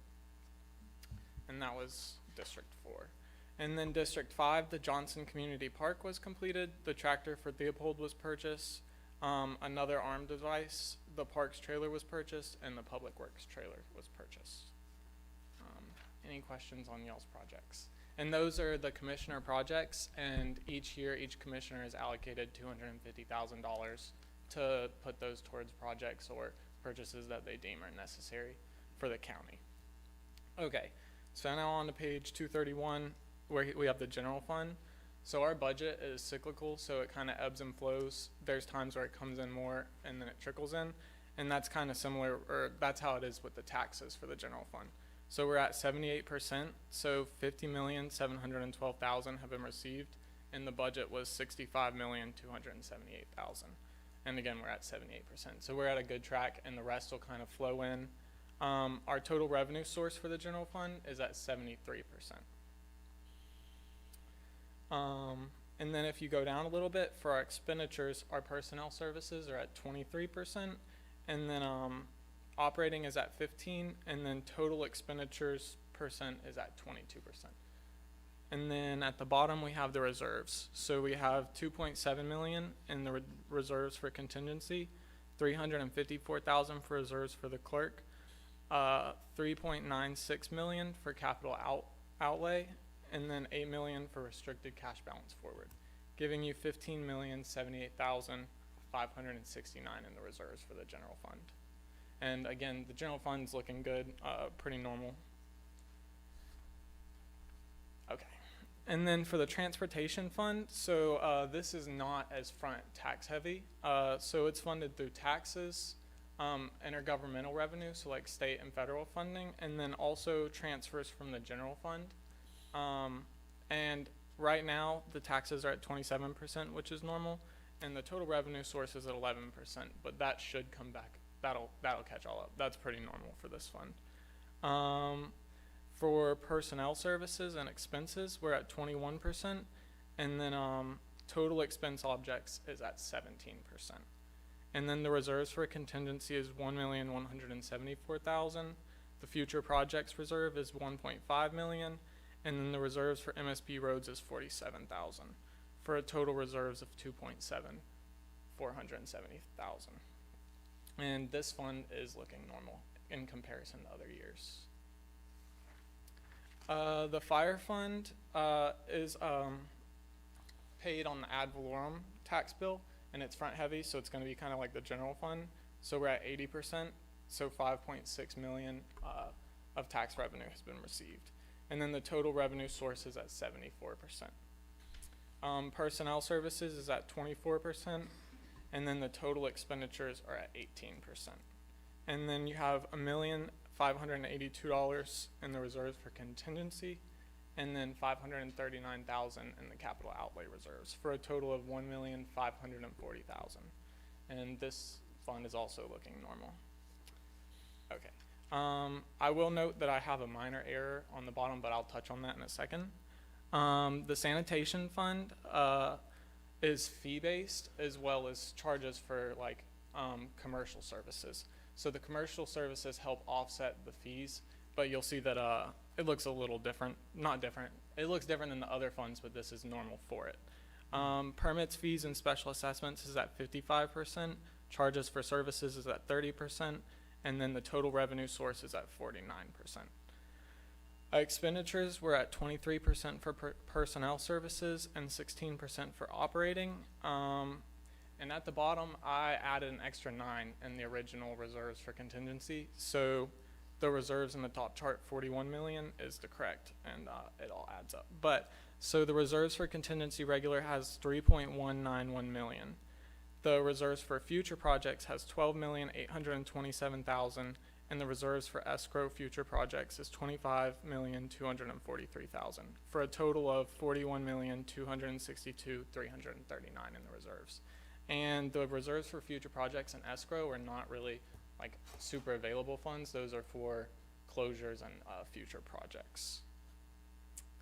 Okay. And then East Putnam Water Fund, we're at 24% of the charges for services, so this is a user-driven fee. And then there's also intergovernmental revenue, but that's paid back as major projects are completed, and it kind of lines up similar to the capital down below. So for personnel services, we're at 25%, but for total expenditures, we're at 2%, and that's because capital outlay, those projects are still being worked on. And then at the bottom, there's reserve for contingency regular 139,000, reserve for future projects 77,000, reserves for debt 982,000, and then there's also another reserves for contingency account for 381,737, and that adds up to 1.5 million. I missed that last reserve account on the bottom. I apologize, but the top reserve is correct, the 1.5 million. Any questions on those? Are there any questions for the presenter?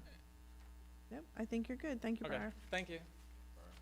All right, going into item B, Administration Fairgrounds Maltby Building Project.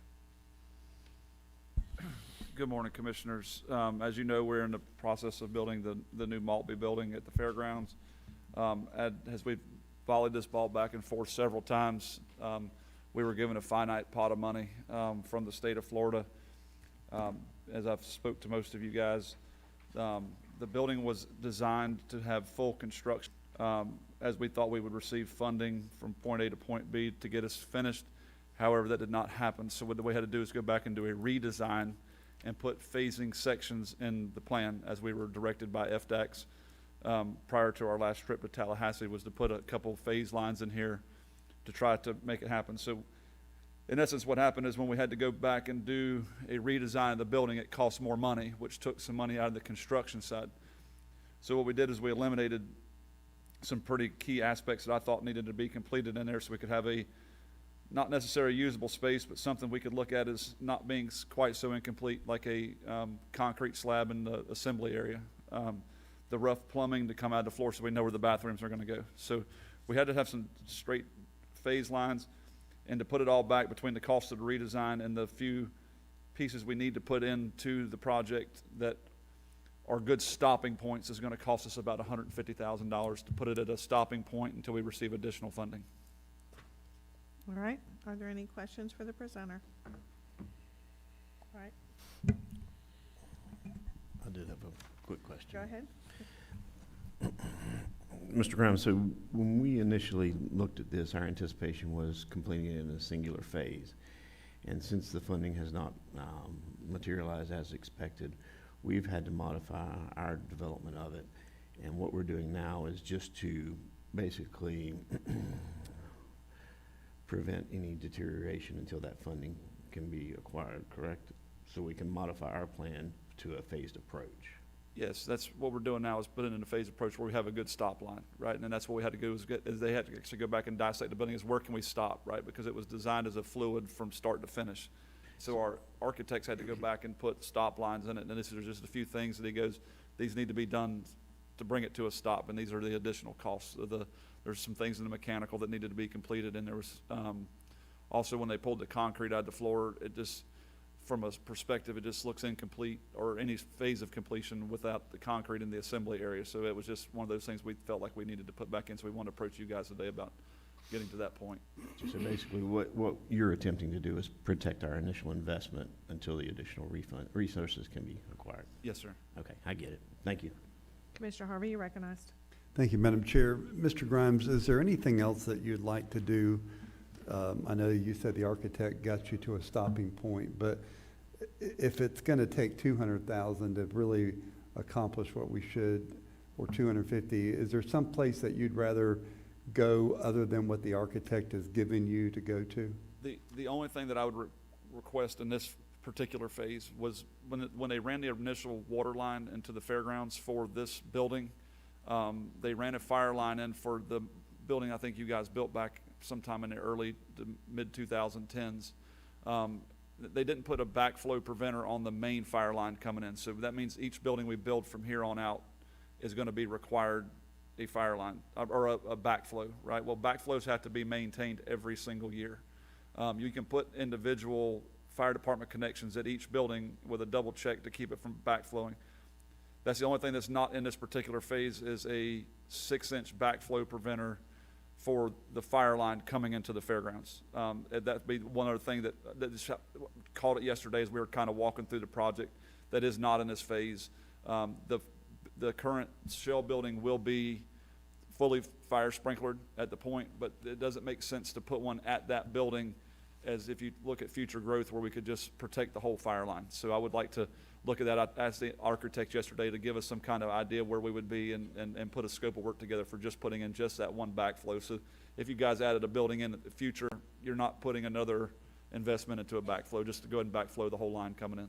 What would the cost of that be, Mr. Grimes? I'd have to pull one out of the air today, sir. I really don't know. If you want to put contingency funding in the project, I'll be happy to take it, but I don't know what it would be today.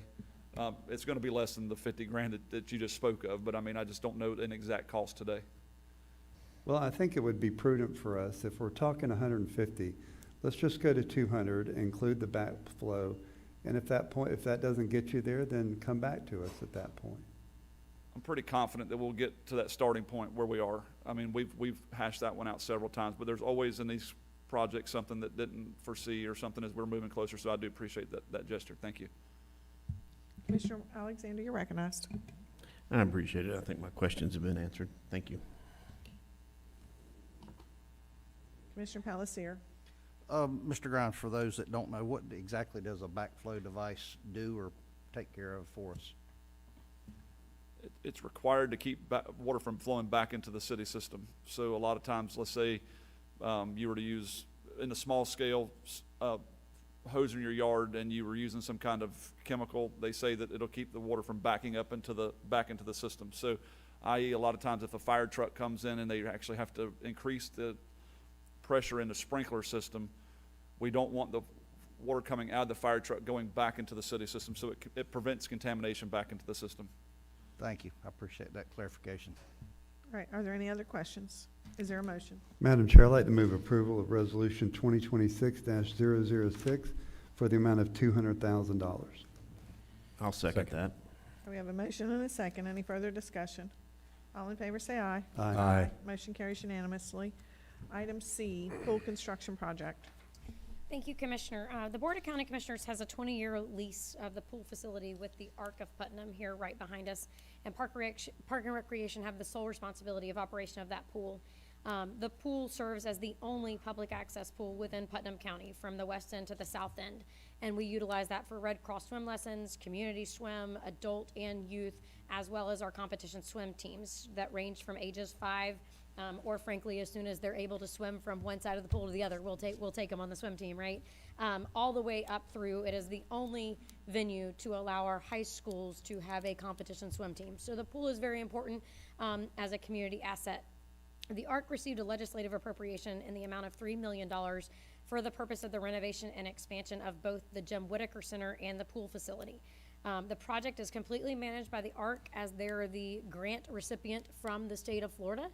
So it is their project, their funding, their scope, their engagement, their procurement, the whole 9 yards. However, as we are nearing completion of that legislative appropriation and the projects for that campus, the pool project is underfunded or under budget by roughly, to be fair, it was a much larger amount of money, roughly 400.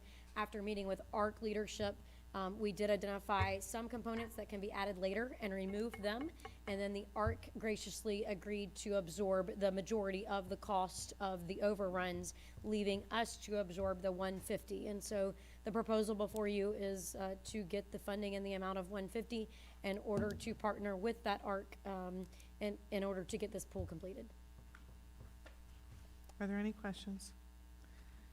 So when we say pool completed, what exactly is going to be at the pool? We're resurfacing the pool, we're expanding the footprint, what are we doing? Yeah, great question. We're expanding the footprint of the pool, expanding the deck area of the pool, and making some renovations to the bathhouse that services the pool based on the new Florida standards as far as how many showers and toiletries have to be available for a pool of our size. So we will extend both the lanes, which expands the pool capacity. It will have a shallow area for ARC clients and or our mobility challenged individuals who need therapy type swim opportunities. And then of course it will allow us greater capacity in expanding our swim lessons.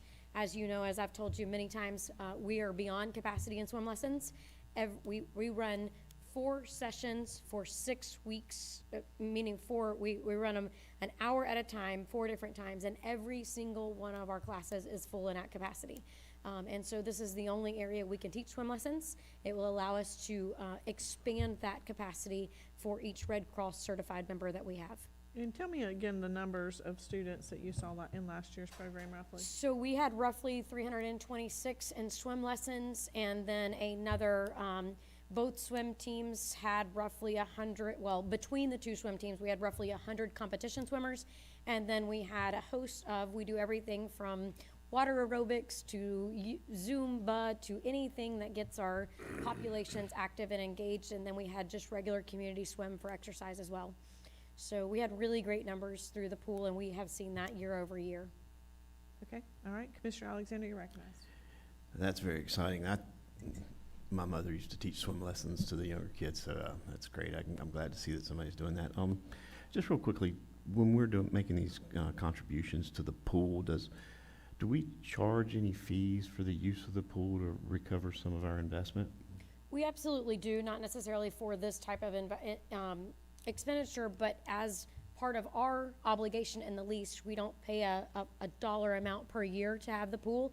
However, we take on the onus of running the pool. So chlorine, staffing, lifeguards, operations, all of those things. We do float-in movie nights, staffing that pool facility. So we do have a fee schedule. We do try to keep it very nominal, especially in the swim lessons. And we've had great partners over the last few years who have actually supplemented those swim lessons so that our families have to commit a very small amount of money. Because oftentimes we see families with 3 or 4 children, none of them have ever been exposed to water. And in our community, in our state, that's a very dangerous thing that we can make progress on. Absolutely, absolutely. So the school swim teams, when they use it, are they charged a fee for that, or do they charge admission for their patrons or their parents? So to much come in? like we do with some of our other user groups, we don't necessarily charge the high school a fee. However, when it comes to needing to replace lane lines or audio equipment to run the buzzers that make the speeds go, then they are responsible for financing that. And if it's equipment or infrastructure that is only for a competition speed swim team, i.e. the software that keeps track of how fast they swim, they completely purchase it. So they're running that operation outside of us, outside of the facility. Great. All right. Thank you very much. Yep, thank you. Commissioner Harvey, you're recognized. Thank you, Madam Chair. Julianne, a question for you, along the same lines of Mr. Grimes' question. What's it going to take to, if we put the shade sails up, what are we talking there? And my second question is, we put an investment of $150,000 on a 20-year lease. Is that going to take care of it for 20 years or 10 years, or what are we looking at I here? mean, realistically, we always have operational maintenance costs. So am I telling you this is a one-time investment over 20 years? No, sir. We typically address those operational costs as it comes. I will tell you, this will get us with a great start because all the mechanical equipment will be brand new, so we're not going to have failures of the chlorinators or the things that keep us in compliance. Am I gonna promise you that in 20 years I won't come back to you and tell you we need some dollars to repair something? No, sure I'm not. Wouldn't expect that either. Yes, so the shade system, to answer that question that we developed or spec'd out was something to cover the majority of the pool deck, and it was hard infrastructure, i.e. Concrete and anchored into the decking. So not something that we have to worry about walking away or umbrellas floating away as we've seen a number of times. I believe that number, and I can pull it up for you, was roughly 130. Okay. My question is, shouldn't all that be done if we're going to do a permanent thing? 124, I was close. Okay, shouldn't all that be done at one time to make it, I mean, in my mind, why bust up the pool deck and start over again? And let's just get it done and be done with that. I'd love to do that. I'm the kid asking for lunch money though at this point, so I wasn't going to add to my ask. And but certainly your offer is very gracious. Where and would we would be take this appreciated. money out of? General fund. And we have enough to cover, if the board chose to increase it 124, we have enough to make that happen? We do, yes, sir. All right, are there any other questions?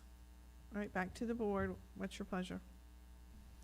Well, Madam Chair, I'm going to go out on a limb, but I'm going to recommend that we pass Resolution 2026-007 to the tune of $275,000 to include the shade sails and the construction of all that. I think it would, okay, 275, okay. All right, is there a second? I'll second. All right, there's a second. Is there further discussion? All in favor say aye. Aye. Aye. Any opposed, like sign. Our motion carries. Mr. Suggs. Yes, ma'am, Madam Chair, thank you. I just want to follow up on that. Those are 2 projects in a row there that you guys gave us the assistance financial that we need to bring these projects to fruition, especially one next door to the Art. as staff, I want to say thank you, because every time we can land one of these projects and complete them, we can move on to the next one. So thank you all very much for that support this morning. All right. Moving on to item D, RIF grant. Who is handling that? That's me again, Commissioner. Thank you very much. Bringing before you the, Could you pull that mic up a little bit more? Thank you. never been told that you can't hear me, but okay. I'll Now go you for see that. what I get every day. And turn down the speed button. We'll go for that. Oh, yeah, okay. Both of those things. So as you know, we have been working diligently on a gasification project for which we are partnered with Recent Technologies. They were able to assist us in securing a RIF grant from the Florida Department of Commerce in the amount of $3 million. What we have today is a tentative draft agreement that's been drafted by the Department of Commerce for your review and approval. It is pending legal review at the Department of Commerce as well as Board of County Commissioners' final review. But the idea is that the timeline is very tight for the Recent Technologies to be able to get it up and running. And we don't want to, if there are no material changes, we don't want an additional delay of waiting for a February board meeting. If we're able to get that back at the end of this week, we can go ahead and execute a final. You will notice that I did send out, there were 2 amendments made. The most recent one is was handed to you and also provided to Ashley for the record. Based on some conversations, the page 19 of 32, attachment 1, scope of work with the paragraph, there's an addition of in accordance with Florida law added for some additional protections. And then, of course, that language in red has already been vetted by the Department of Commerce and approved to be included in this draft, simply allowing that as Recent works with us as a consultant basis, where we can identify cost savings on materials for the county buying it directly, that Recent, if their vendor would allow us to be the procurer of those equipment or services, then we could avoid paying sales tax, thereby saving the grant dollars to help it move further.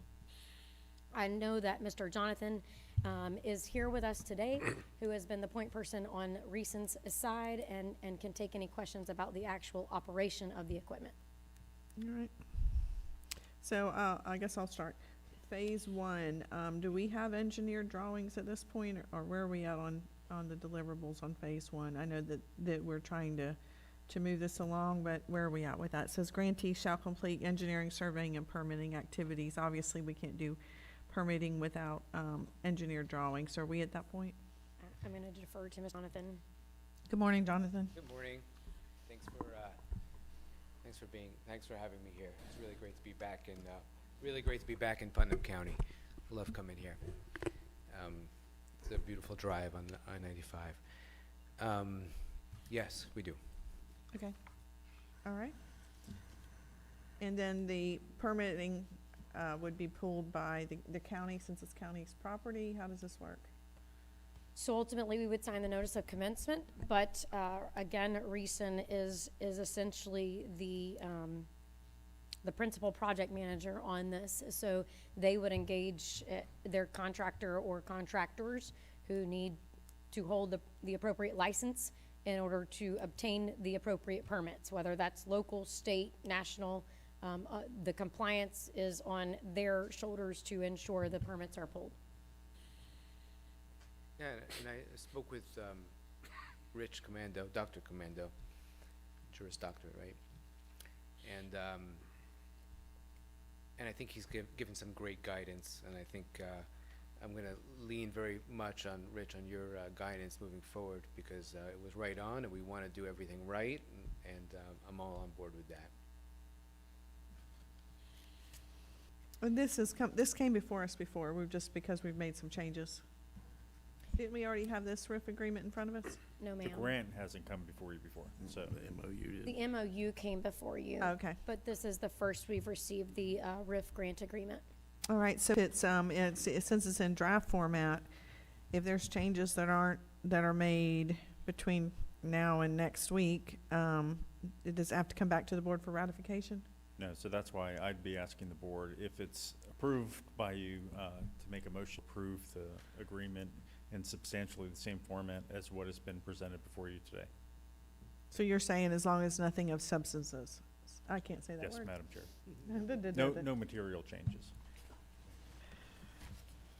All right. Questions from the board? So looking at this agreement, Rich, did you see anything on here of concern that we need to take a look at? Nothing that hasn't already been addressed. Okay, all right. You know, none of us are attorneys up here, so we rely heavily on you. I appreciate that. Yes, sir. So, All right. Any other questions? All right. Jonathan, thank you. Back to the board for discussion or a motion. Madam Chair, I move approval of Resolution 2026-008 with the direction of our legal counsel to make sure that everything is copacetic. Is there a second? There is. All right, we have a second on the floor. Question, what happens if this project runs over $3 million? Reason, as the project lead or principal, takes the burden of of the overruns. So the schedule of deliverables and reimbursement between the county and Reason is still being worked out. It's still fluid, but essentially part of the deliverables stipulated in this grant agreement for payment reimbursement stipulates an operational system, and Reason has assured us that we will end with an operational system and the overruns will be borne by them. And just for clarification for the public, this is for construction of the infrastructure at the county landfill that will then allow the equipment to come on and to be put in place to be used for a gasification process. That's correct. Okay. All right. and Reason is responsible for the equipment. Correct. Okay. Okay. All right, we have a motion, second. Any further discussion? All in favor, say aye. Aye. Aye. Any opposed, like sign. Motion carries. Thank you. All right, code enforcement.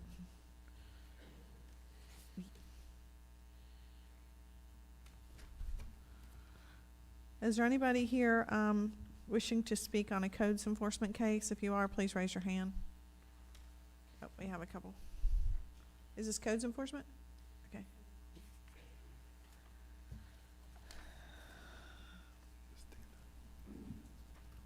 Madam Chair, I think the gentleman would like to talk. Okay, about let me just figure out which one's his. I think he wants to withdraw it, his questions. Okay, all right. We'll just do them in order then. Case codes 2017-00569. Madam Chair, in the essence of time, since no one's here to talk about codes at this case, case number 2017-00569, the total fine is $17,537. Hard cost of enforcement was $2,052. My motion is for $2,052. It paid within 90 days. That's not the gentleman's case. No, is it? he's not doing it at all. Okay. Second. All right, we have a motion, second. Any further discussion? All in favor, say aye. Aye. Motion carries. Madam Chair, on case number 2020-005860, Melanie and Tony Barnes, the case is $40,462. The hard cost back to the county is $2,384. My motion is for $2,384 to be paid within 90 days to settle this case. Second. Have a motion, and a second. All in favor, say aye. Aye. Motion carries. Madam Chair, on case number 22-002500, Stephen Cullen, the amount of fines are $28,287. The hard cost back to the county citizens are $1,916. My motion is for $1,1916 to be paid within 90 days. Commissioner Harvey, we have a surplus on that one. That's right. We got a surplus of tax sale, so it comes out of that. I'm sorry, my screen is going crazy here. So actually, we have a tax surplus of $3,350 so that'll send the remainder of $1,434 back to the clerk's office for distribution at that point. So that fine comes out of the surplus tax sale. We have a motion and a second? Who seconded it? Second. Second. Commissioner Alexander, any discussion? All in favor say aye. Aye. Aye. Motion carries. Madam Chair, just on Codes Case 23-005700, Thomas P. Hayes Living Trust, the the fine is $17,712. The hard cost back to the citizens of Putnam County is $2,022. My motion is for $2,022 if paid within 90 days. Second. We have a motion and a second. Any further discussion? All in favor say aye. Aye. Aye. Motion carries. And Madam Chair, Codes Case 24-005120, John R. Franklin. Codes Case, the fines are $6,918.50. The total back to the citizens of Putnam County for the hard cost, $1,703, and that's my motion if paid within 90 days. Second. You have a motion and a second. Any further discussion? You're saying, Mr. Franklin, that you wish to speak on, your card will be during public comment time? Okay. All right, just for clarification, all in favor say aye. Aye. Aye. Madam Chair, if you'd like, if I can make just a statement Please. for the audience. You saw today that there was codes cases and the amounts of certain amounts, knowing that some of these properties are not worth $17,000, they're not worth sometimes $6,000. Our goal is to get these properties into compliance. That's the goal. So that's why we take a hard cost approach of getting the citizens' money back to the county for these costs. So we've decided exactly what the hard cost would be, and that's what we're settling on because we want the citizens to be made whole and the property to be in compliance. So just wanted to clarify that, Madam Chair. Thank you. All right, moving into public comment time on miscellaneous items. If anybody wishes to speak, please fill out a blue card and give it to Miss Ashley.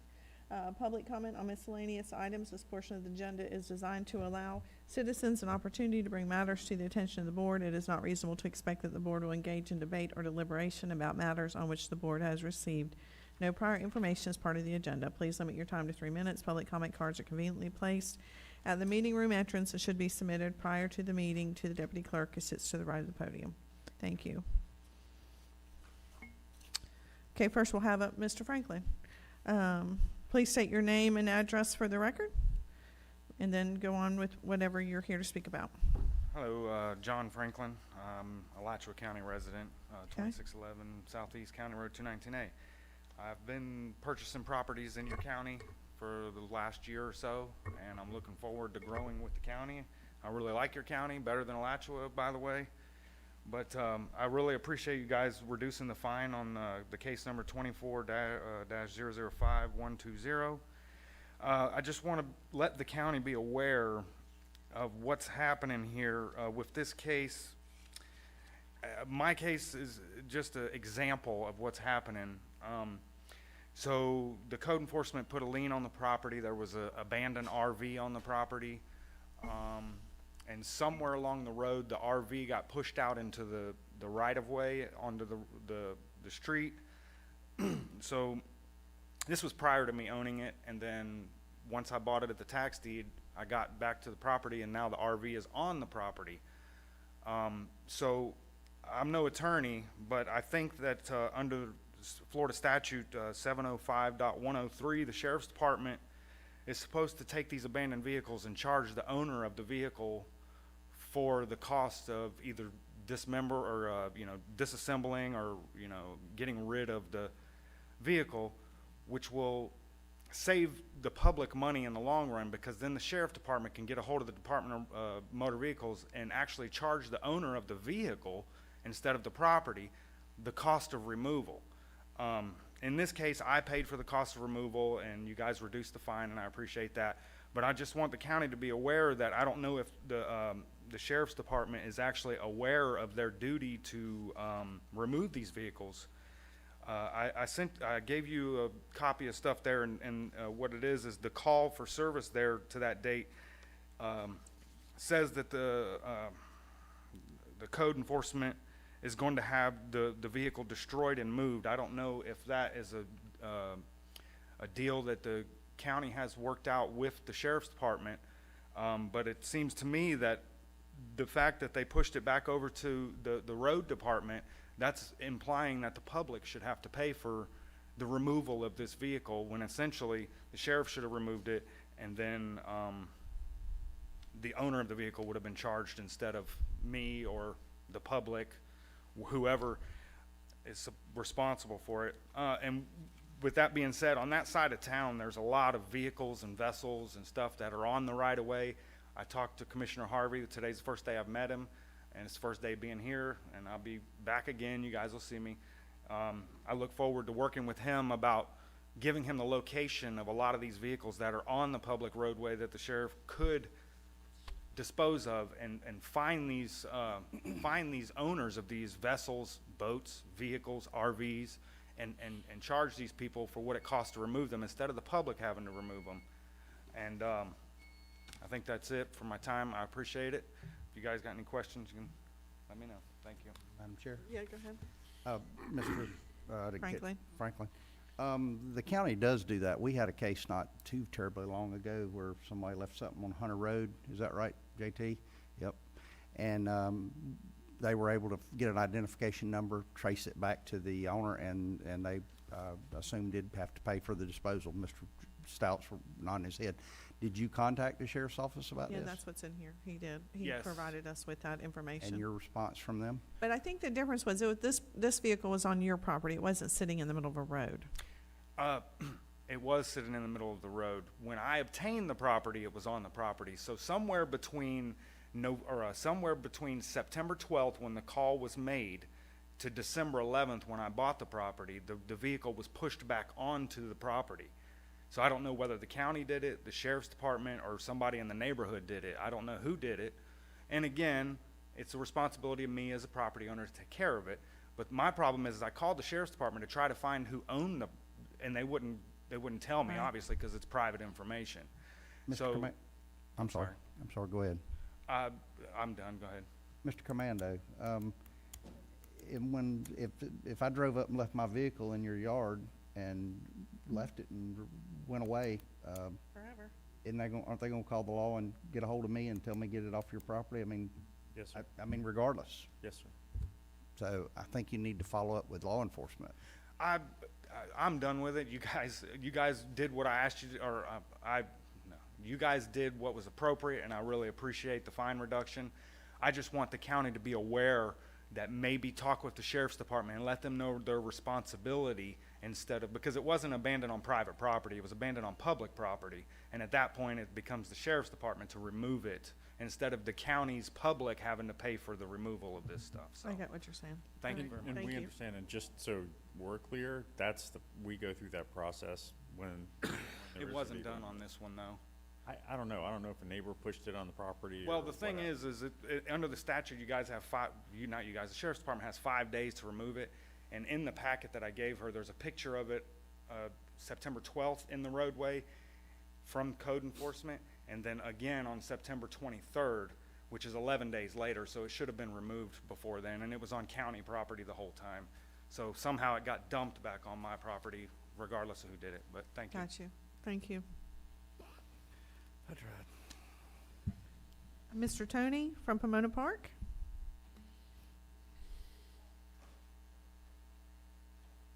He doesn't need a 3-minute. He's the mayor.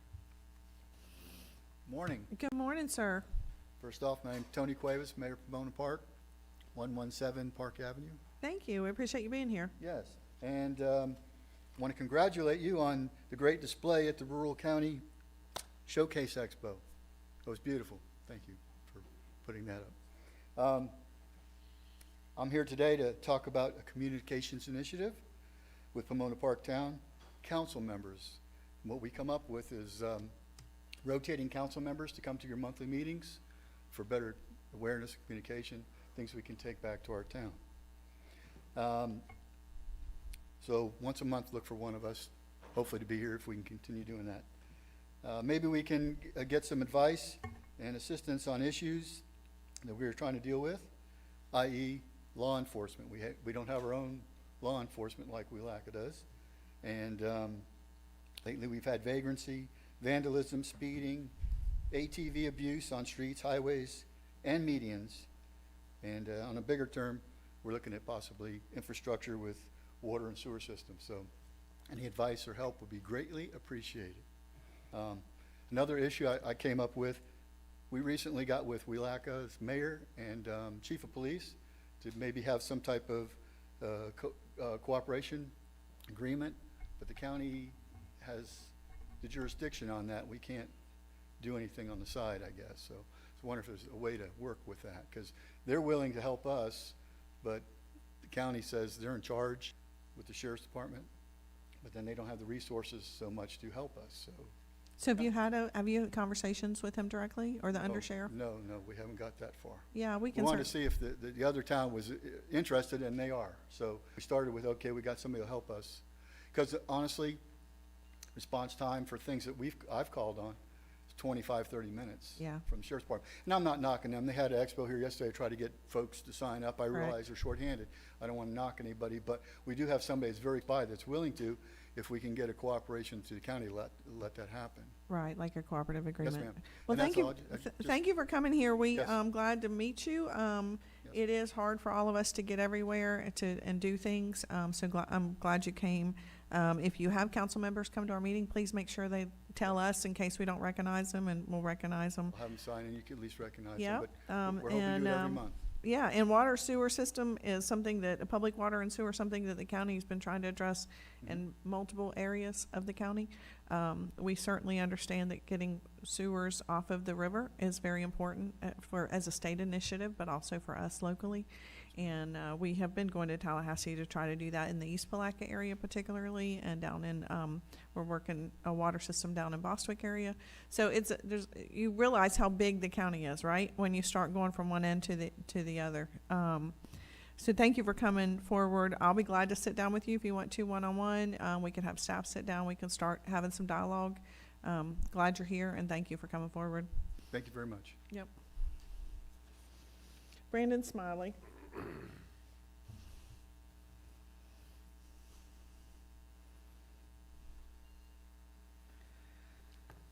Good morning, Council. My name is Brandon Smiley. I'm a builder. If you give your address real quick, Mr. Smiley. 108 Big Apple Road, East Thank you. Palatka. I know when we were implementing, or when the county was implementing impact fees, there was discussion about mitigating or waiving for affordable housing. I was just coming here today to follow up on, any way we could possibly move forward with that. I know some of the things that we ran into was defining affordable housing, especially this day and age with the interest rates and the cost of construction. And I also thought it was important to not only focus on trying to, provide it for the community, but, the numbers need to make sense for the county, because the money's got to come from somewhere else in order to pay for them. I did a little bit of research on building permits, and I just used a little, I used from January 23rd, 2025 back to December 1st, 2024. And I just picked out the new construction houses that weren't from a government program and were under 200,000. That was just my benchmark I was using. And there's 12 of them. And every time one of those gets built, the property tax bill goes from $88 a year to $3,000 to $4,000 a year. When I did that for January 23rd, 2026 back to December 1st, 2025, there was only 3. And there was like a bunch of rebuild Florida permits and things like that, but just for the, spec home builder, that was a huge decrease, and maybe somewhere in the tax revenue is a justification. But, I would encourage you to double check that, those numbers, but I'm just looking for some sort of avenue to where it would make sense for the county as well. So you have a request that we issue, or waive impact fees for what would be considered affordable housing? Yes, ma'am. And just for the building itself, not for the utilities. I understand, you know, we still need to pay for our utility infrastructure. I'm not trying to have my cake and eat it too here. Right, right, I understand that. This was a big discussion that we had and you were here, I remember that, thank you, when we had the impact fee discussion. Commissioner Harvey, you're recognized. Madam Chair, thank you. I know we don't usually chime in on public comment, but would that go through our SHIP program, Madam Chair? Yeah, it does, and I'm on the AHAC board, and, I mean, we haven't made that as part of our initiative, right, Julianne? We had some discussion about it, but I think we haven't made it an initiative, but beyond that, it would be where would that fund, it always comes down to if I give a builder A an impact fee reduction or a waiver, whatever the right term is, then where does that money come from? Is that correct? So, correct, it's not a waiver, you're buying it down from the general fund, so you'd have to set aside a budget that would then pay into the impact fee funds for those for which you attempted to offset the burden for. The Affordable Housing Committee did take up this topic, but did not have a recommendation to move forward with any initiative at this time. So that's where it stayed. Madam Chair, may I have a follow-up? Sure, absolutely. So, Julianne, could down payment assistance through through the SHIP program, could that pay the impact fees on affordable housing? Inadvertently, the down payment assistant fees are going to be down payment on that home. So where you give someone dollars, they may have allocated dollars that were going to go to the bank. They can now take those dollars and pay the impact fee and use the SHIP dollars to go to the bank or for the closing costs, right? So round robin, yes, essentially you're adding to that individual's ability to buy their home or build their home. Well, the cleanest thing for me as a commissioner could see, it would go through SHIP. That would be the cleanest avenue that I could see for affordable housing. So SHIP has a construction project. It also has a new home buyer initiative, but there isn't necessarily a SHIP initiative approved at Florida Housing that just seeks to pay impact fees. I get it. It's part of a larger strategy. The other thing that we have seen as the Florida Housing Committee is made up of people in the industry, right? Realtors, bankers, those people who are truly working in the housing industry. What we traditionally see in those scenarios is people who don't incur an impact, i.e. they are a demo and rebuild or a demo and replacement, which is exempt as we stand from an impact fee. They are buying a starter home that's already existing. But it is there, the funding is there for the right participant. Thank you. And in addition, if a builder, and Brandon, you may know this, if a builder is building an affordable housing, then you have to have buyers that fit the affordable housing criteria. Yes, ma'am. Okay, and have you done this in other counties? No, ma'am.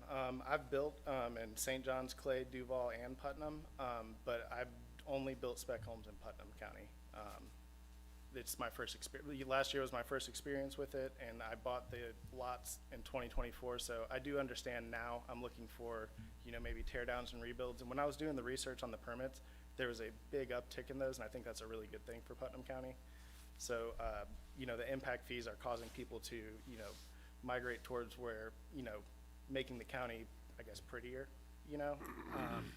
But I guess where I was really concerned was, not really concerned, but where I thought the value to the county was the tax bases with 3 new construction affordable housing permits that were going to go from 88 to 4,000 against 12 that were going to go from 88 to 4,000. Because over a couple of years, over 3 years, that's like $120,000 difference for $20,000 in impact fees, versus the 12 with no impact fees for affordable housing. And again, I use that term a little loosely because it varies, how big the household is and things like that.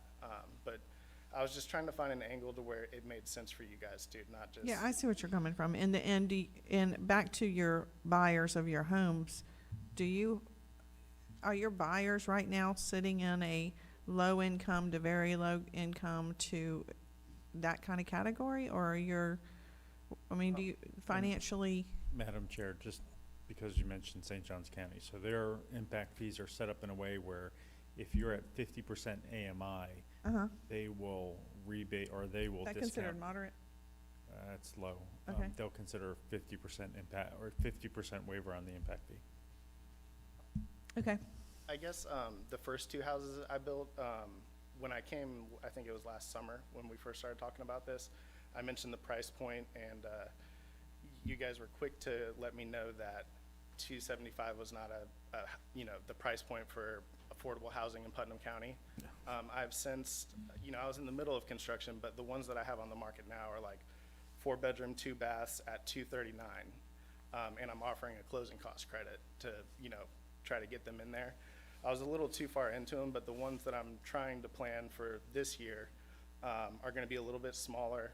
I'm going to try to get even lower, maybe around the 220 mark, the best I can, but it's tight, And encourage them to, if you think they qualify, certainly encourage them for down payment assistance too, because that could be a huge help.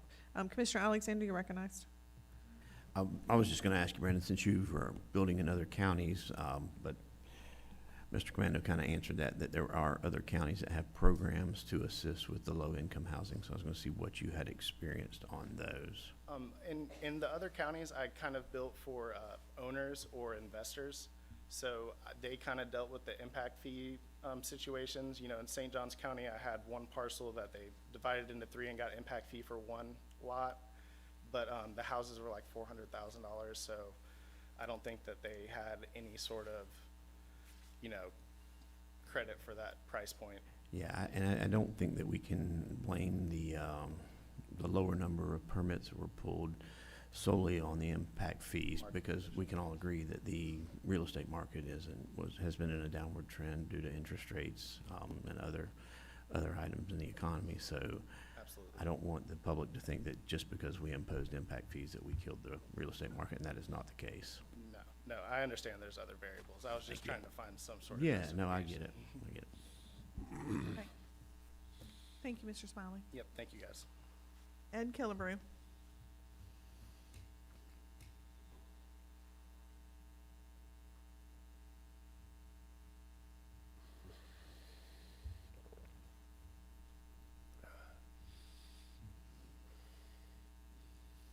Y'all don't look so solemn because I'm walking up here to talk on this microphone.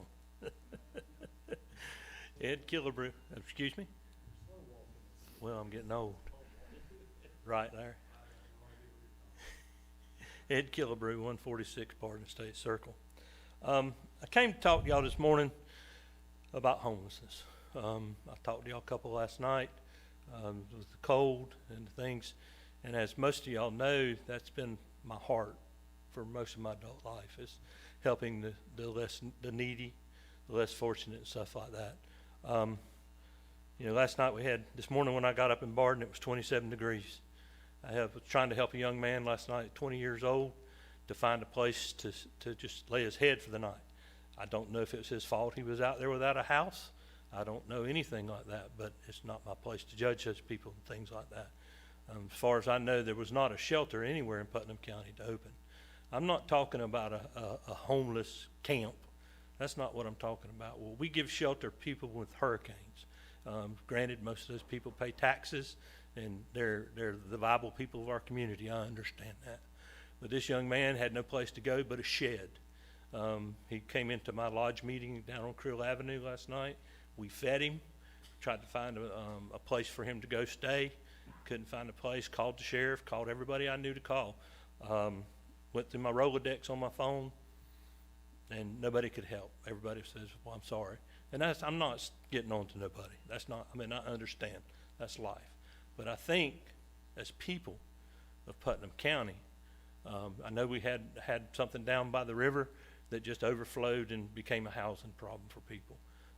But I think as people of Putnam County that we need to find a way to open up a shelter on these nights like this to at least be human. I'm sorry, I'm not disparaging any of y'all, okay? I'm just making a statement, making it public. Finally, we wound up feeding this young man last night. I took him back to the shed he was living in, and I bought him a heater to go plug in his shed. Not saying hoopla me, that's not what I'm doing, but that's the best I could do. I mean, yeah, I could have probably taken him home, but I didn't know what I was looking at there doing that. You know, I was trying to protect my family. But I just wanted to bring that before y'all this morning. I just wanted to read y'all a verse out of the Bible. It's Matthew 25, it's about 6 verses, 34 through 40. It says, "Then the king will say to those on his right, 'Come, you are blessed by my Father. Inherit the kingdom prepared for you from the foundation of the world. For I was hungry, and you gave me food. I was thirsty, and you gave me drink. I was a stranger, and you welcomed me. I was naked, and you clothed me. I was sick, and you visited me. I was in prison, and you came to me.' Then the righteous will answer him, saying, 'Lord, when did we see you hungry, feed you, or thirsty, give you drink? And when did we see you a stranger and welcome you, or naked and clothe you? And when did we see you sick or in prison and visit you?' And the king will answer them, 'Truly I say this to you, as you did this to the one of the least of these my brother, you did it to me.'" So thank you very much for your time. Thank you. Commissioner Harvey, do you wish to say something? Okay. I think that's a discussion that we're going to have later on. Robert Mattson.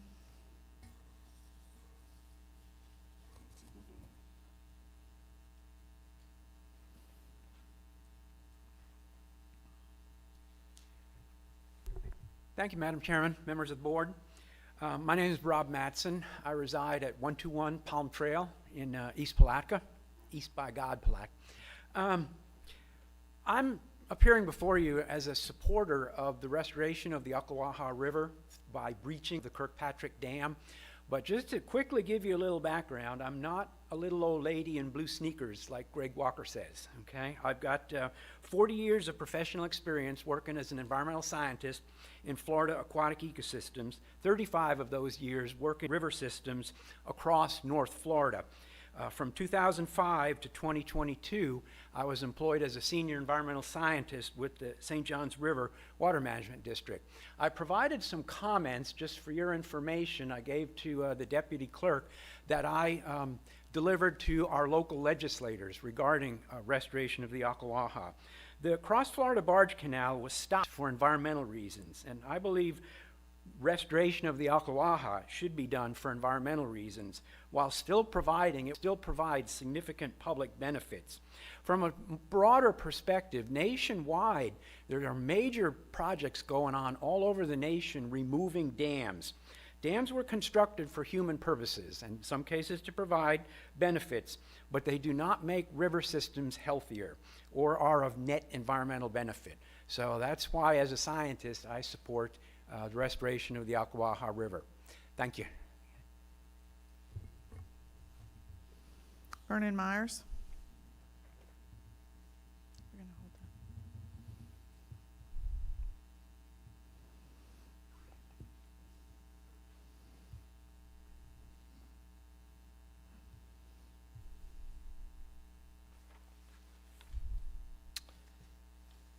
Thank you, Chair Leota and Commissioners, for the opportunity to speak today.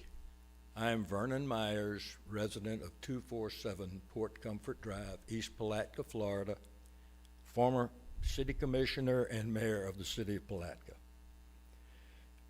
I'd like to address several concerns raised over the last couple of weeks regarding Senate Bill 1066, the Northeast Rivers, Springs, and Community Investment Act. Some have suggested that outsiders are pushing Ocklawaha restoration, but that simply isn't true. I and many former and current Putnam County officials and community members have helped shape this legislation and are eager for the opportunities it would bring this community. We have also worked in good faith with the bill sponsors to engage this commission, Senator Leak, Representative Sapp, in these discussions. At stake is the choice between 4 healthy, functioning river ecosystems and 1 unsustainable artificial reservoir. While some argue that periodic drawdowns are a healthier way to manage toxic weeds, drawdowns don't fix the ecological imbalance caused by the dam. They only briefly expose a landscape trying to return to a natural river. Concerns about wells, lakes, or using Rodman as a future water supply overlook the more immediate issue. Putnam County is in a drought. With a quarter of Rodman's water evaporating and the St. Johns River Water Management District confirming its poor, costly to treat water quality, it simply isn't a viable future source. State research shows a restored Ocklawaha would provide cleaner, more sustainable water source, and this project should not be confused with South Florida's reservoirs or other unrelated water supply projects which are designed for and serve entirely different purposes.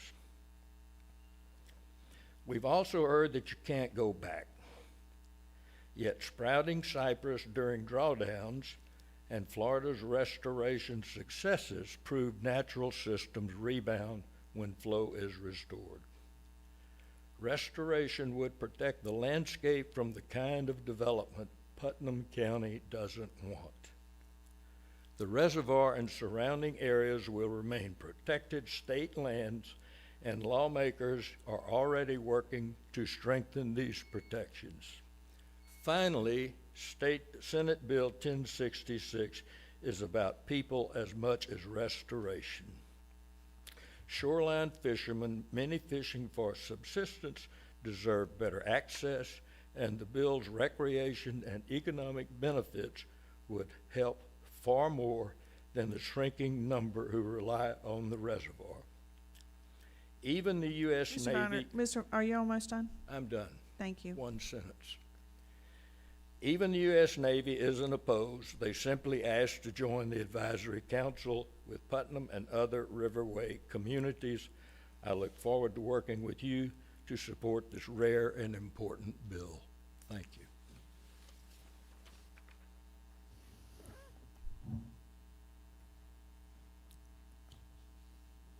Mr. Travis Roberts.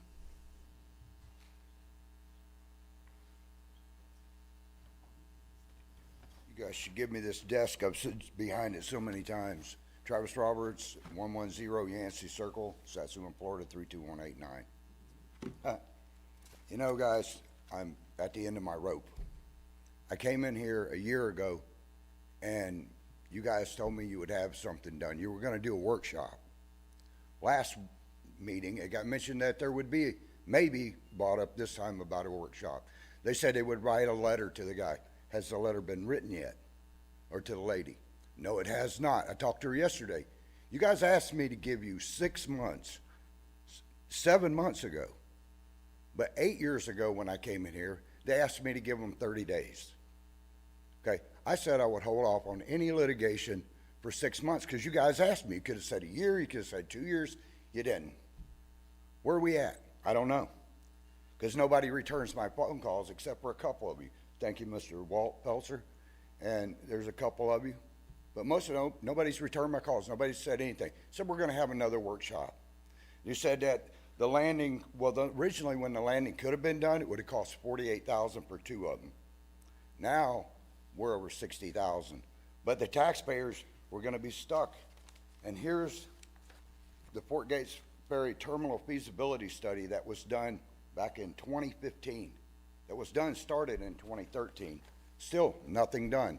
The landing was condemned. I was told in here in a meeting that the county has fulfilled their contract.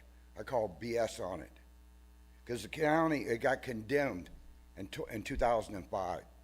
And then they kept dropping it down, dropping it down, dropping it down. Nothing has been done. So what do you guys want me to do? Give another 6 months, we need another workshop? Because nobody knows what's going on. One of you made the comment that I talk too much. That's because nobody's listening. And I'm fed up with it. You know, one of you guys said that they didn't like being threatened with a lawsuit. What would you like me to do? After 8 years, the community can't even use the thing. They can't use it. Businesses can't use it. The community can't use it. People with health problems can't use it. It saves an hour and 20 minutes. And now kids are over there building fires on it. Called the sheriff's department, nothing been done. Called the county, nothing been done.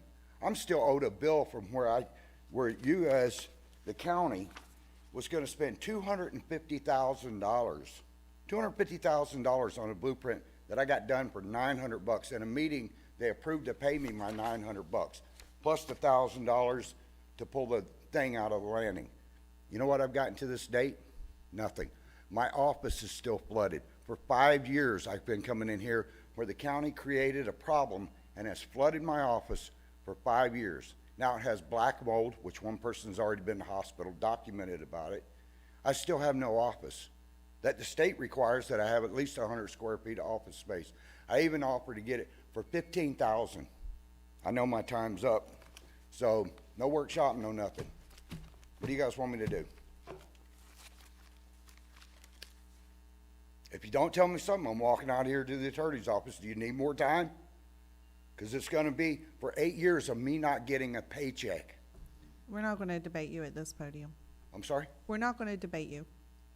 You're not You're going to welcome to debate? have a seat, and we're going to have discussion about the things that were all presented today. I'm not going to sit down, ma'am. Another discussion, 8 years, 9 years? Sir, if you need an attorney, go get one.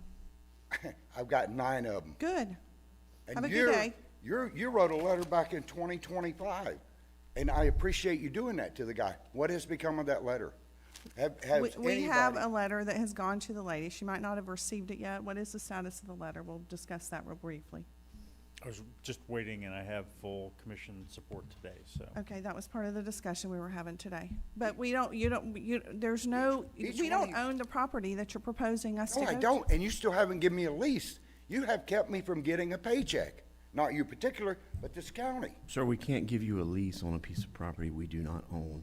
The letter has been written. The letter's been written. And it will be sent out to the woman in California that owns the property. We did what we said we were gonna do. Give us a chance to get a response from her. 6 months ago, and it wasn't even sent out even as of last month. It wasn't sent out. And you guys know you own the landing because FDOT sent every one of you guys, oh yes they did, a thing saying that Putnam County owns that structure. The state of Florida sent it to you. It's on record. It's right here, where each one of you were sent a copy saying that Putnam County owns that landing. You know, and when you said, what am I doing about anything? It's not my landing. The state says it belongs to you guys. You've even filed for grants. I saved each taxpayer in this county $11,000 by getting involved in this thing in 2015. All right, thank you. Have a nice day.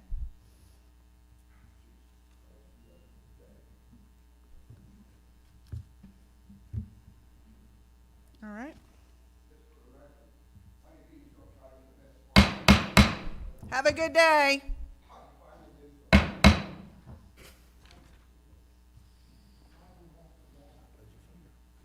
Appointments, going into appointments. Anybody have any appointments? I sure do. Let me get my glasses on. So I spoke with Mr. Jackson Tilton, and he would like to remain on the Animal Services Advisory Committee. Okay. And I am looking for another appointment for Dana Jones. She has chosen to remove herself from the fishing fund, and I should have something by the next meeting. All right, thank you. Commissioner Newbold. I have no one. Commissioner Harvey. I have none, Madam Chair. Commissioner Pelletier. I have one. I'm removing Amber Bosley from the fishing fund and replacing her with Bill Jones. All right. And I have none.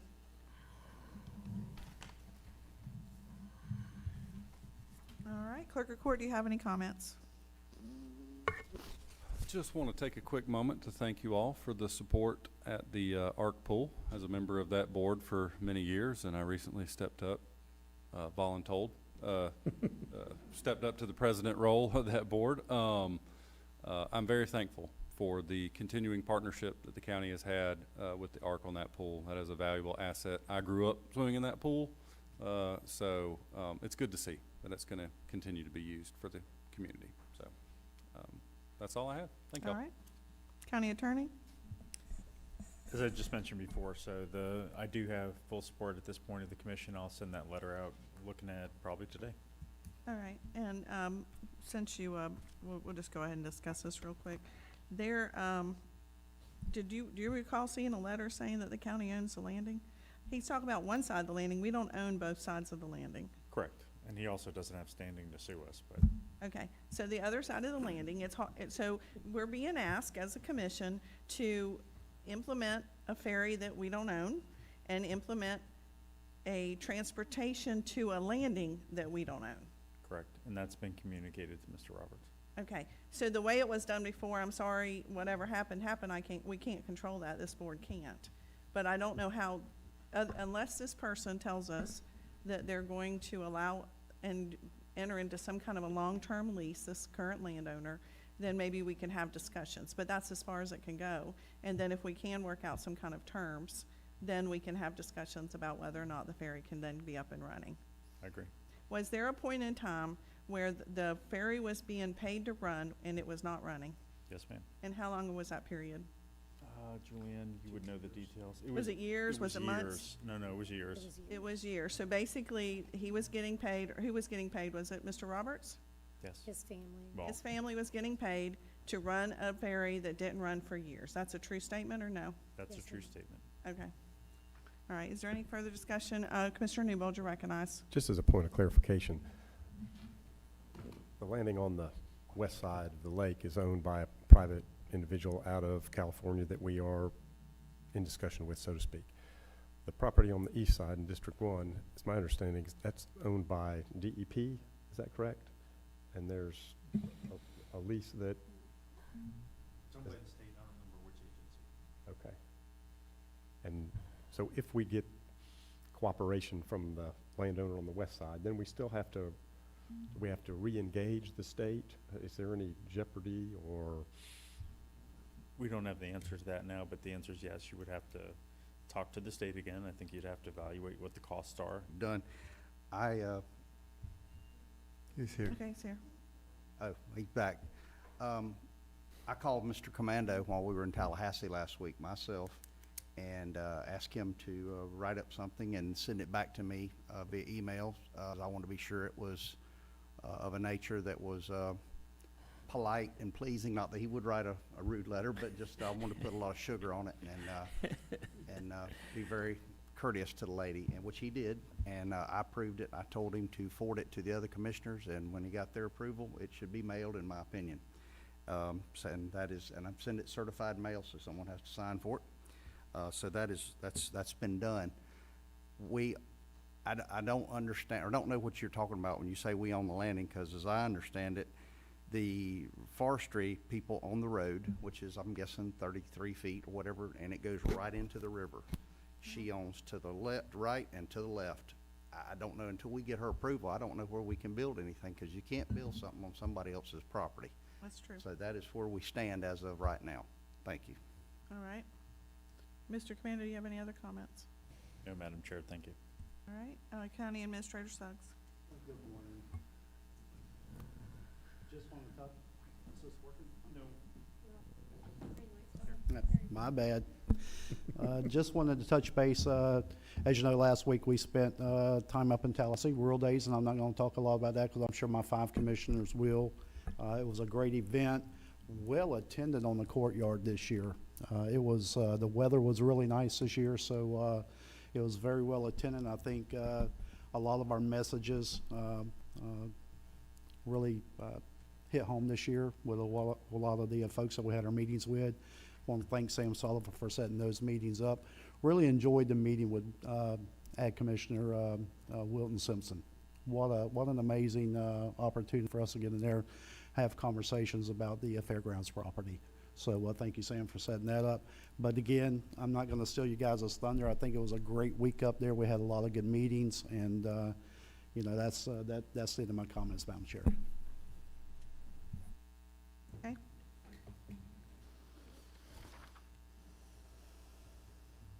Commissioner comments, starting with Commissioner Alexander. Well, I really don't know where to start today. I heard some testimony today from a water management district expert. I have questions, and I don't know when the appropriate time to ask those questions would be of him, since he is an expert. And we as a commission have received nothing, I can't say nothing, but an overwhelming level of support from my constituents who want to maintain the Rodman Reservoir. I feel that we as five went there in support of maintaining the reservoir, and we had meetings with the senator and the rep that were promoting this bill and leading the charge on that. And some of the information that they have been presented with, to be honest with you, may have been a stretch of the truth, maybe a fallacy, and some of it I fully disagree with as the truth. But I understand lobbying, and I'm learning more about politics and how it works. I want to thank my other commissioners, specifically Mr. Harvey, Ms. Wilkinson, and Sam Sullivan, for helping me navigate the process in Tallahassee. Each of you guys, as I've spoken to many times before, each of us brings our own skill set to this dais, and I really feel a sense of pride when we can lean on each other to discuss certain issues. Again, today when People One was here speaking, I look over to Mr. Harvey. You know, that's his game, insurance and healthcare. He knows it. So when he speaks, I listen, and I listen to the impacts it's going to have on our community. When Ms. Wilkinson speaks regarding certain things, realty, legislative matters, processes, procedures, she knows it. You know, Mr. Newbold, he knows the agricultural side of it. You know, Walt, he knows the side of it, restaurant owning, he knows the old school history of Putnam County. So it's great to have these guys when we're making decisions. And I feel like when we're up here talking about things, we all have a common goal. And based on what I've been presented from my constituents, I still maintain my position that we support the maintenance or the maintaining of the dam. I would love to meet with Mr. Mattson. I have some questions regarding some of the items that were brought forth. I don't know if that's a public discussion we should have or something we should do later, but you know, some good things going on in the community. I hate that it was kind of ended on a sour note there, but we have done what we said we were going to do. It may have taken a little time, but we do follow through, and we do what we're asked of our community. Thank you. All right. Mr. Newbold, you're recognized. Thank you. I want to jump back real quick to appointments. I think, Laura stepped out. I'll get with her afterwards. I thought I had made an appointment to the Greenbelt Board a number of months back, and I don't think that has been followed through with. I believe at a previous meeting I had appointed Roger Easterling to the Greenbelt Board, and I don't think that's flown through the process. Okay, no worries. We'll check the records and make sure that we get those records updated. Okay, thank you. It's still your intent to appoint It him? is. Yeah, not Yes, a it problem. is. Thank you. Okay, I don't have a whole heck of a lot. I'll echo Commissioner Alexander's compliments of our staff and fellow commissioners. This was our second trip up to Rural Days in Tallahassee. The staff prepares us well, organizes us well, and I think we see the fruits of those labors coming back to us here in Putnam County. So thank you guys for shepherding us along in that process. I think in addition, this year we're going to have a Putnam County's Day, February, is it 12th, February 19th? 19th. The 19th. So 22nd floor. the staff has organized special meeting with our legislators just for Putnam County, as opposed to having every county, rural county there at one time. So we expect to further our causes at that point. So thank you. Just a little side note. I think next week we're going to have at our last meeting, we had a little bit of conversation about easement lane down in Palatka.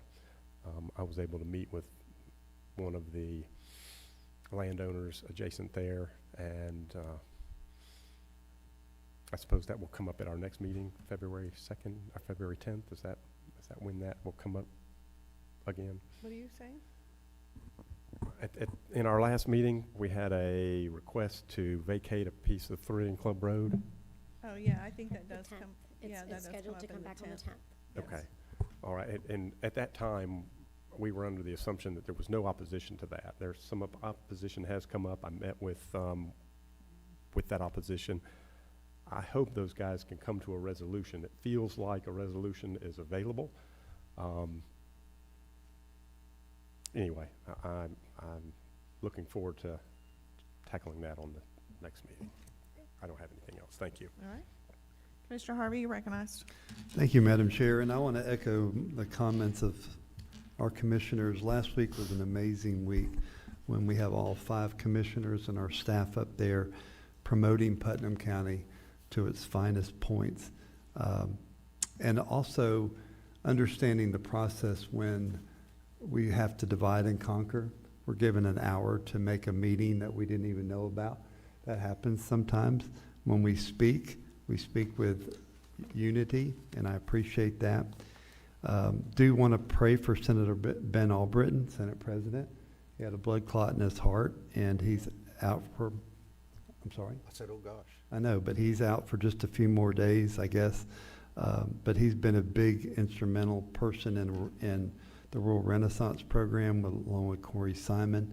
But Rural Days was a very big success, and I appreciate that. The Chamber, everybody who participated, and you know what amazes me is how many people come up there to promote Putnam County. And again, I can't thank our staff enough for sitting on the sideline, if you will, in a lot of cases, looking for direction from us, how you can be beneficial to us, and guiding us around at times. It takes a group effort to move this train, and it was a very good thing. And Chairwoman Wilkinson, you did a remarkable job on that. I'd be remiss if I didn't mention Lake Ocklawaha. I get sick and tired of these people who go shopping for out-of-town legislators to support their bill. They couldn't do it in Putnam County when you were elected. You couldn't do it when you worked at Water Management, because Water Management doesn't take that opinion. So I'm just going to say this.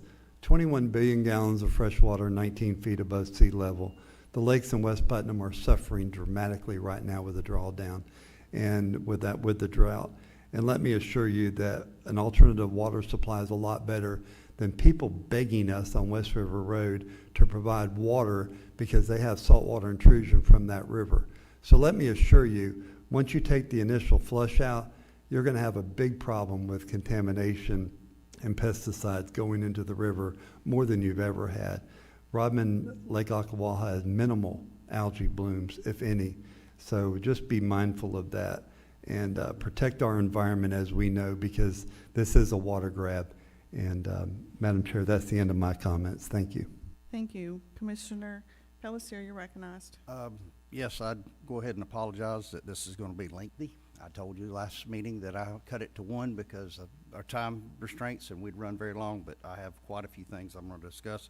I'll go as fast as I can, and I'm going to jump around as I see it and come up to it.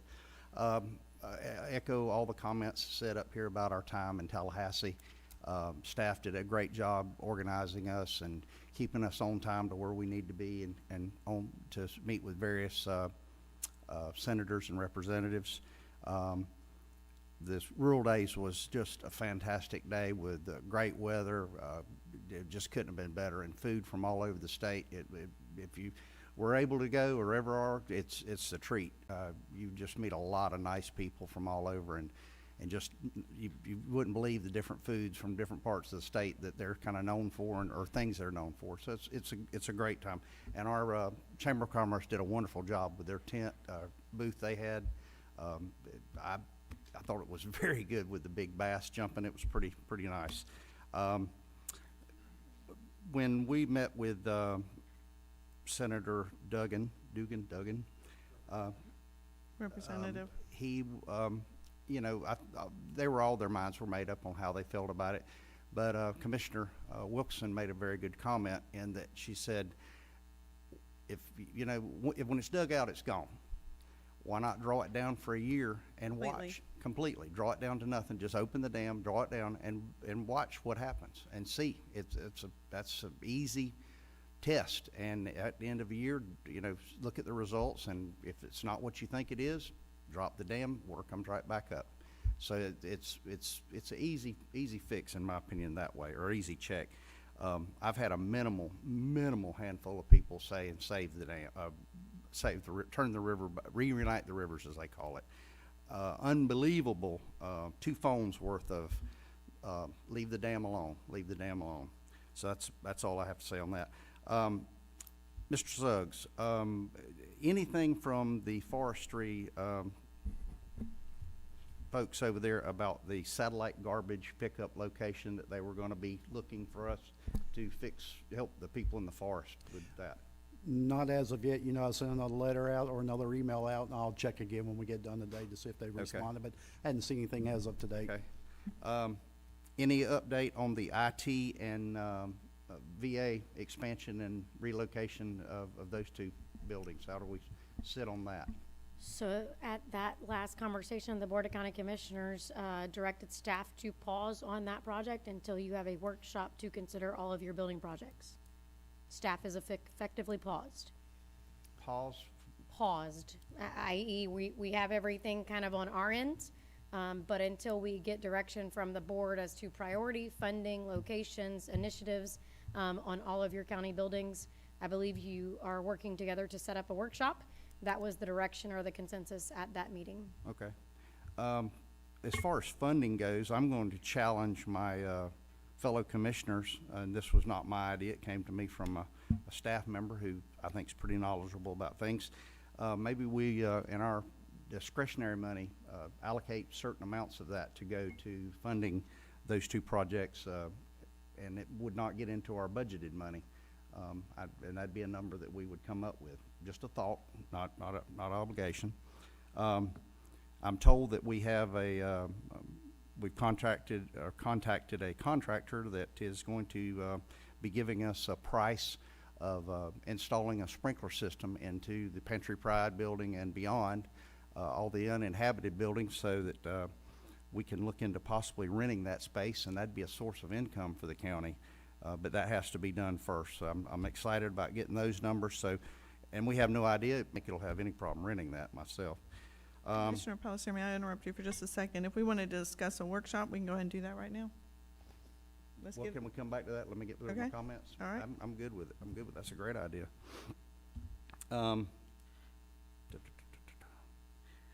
Part of our, and this could be in our workshop, is we prioritize, because the projects that we see, you know, that are important, and we could all have the same 3, let's say that, and Commissioner Alexander has one at 1, and I've got it at 3, and vice versa, and flip-flop around. Let's get a consensus of what we all want to do and see accomplished, and then prioritize 1, 2, and 3 of those things, or 5, how many you want to do. I think that's a good idea. I also, one small portion here, I would like to look into seeing about the demolition, as Mr. Grimes recommended, to the bank building. And I don't think that'd be a huge cost at all, and get that thing out of here. It's kind of an eyesore. I drove up by it the other day, and it's in disrepair in a bad way. Something else I've been working on the sidelines.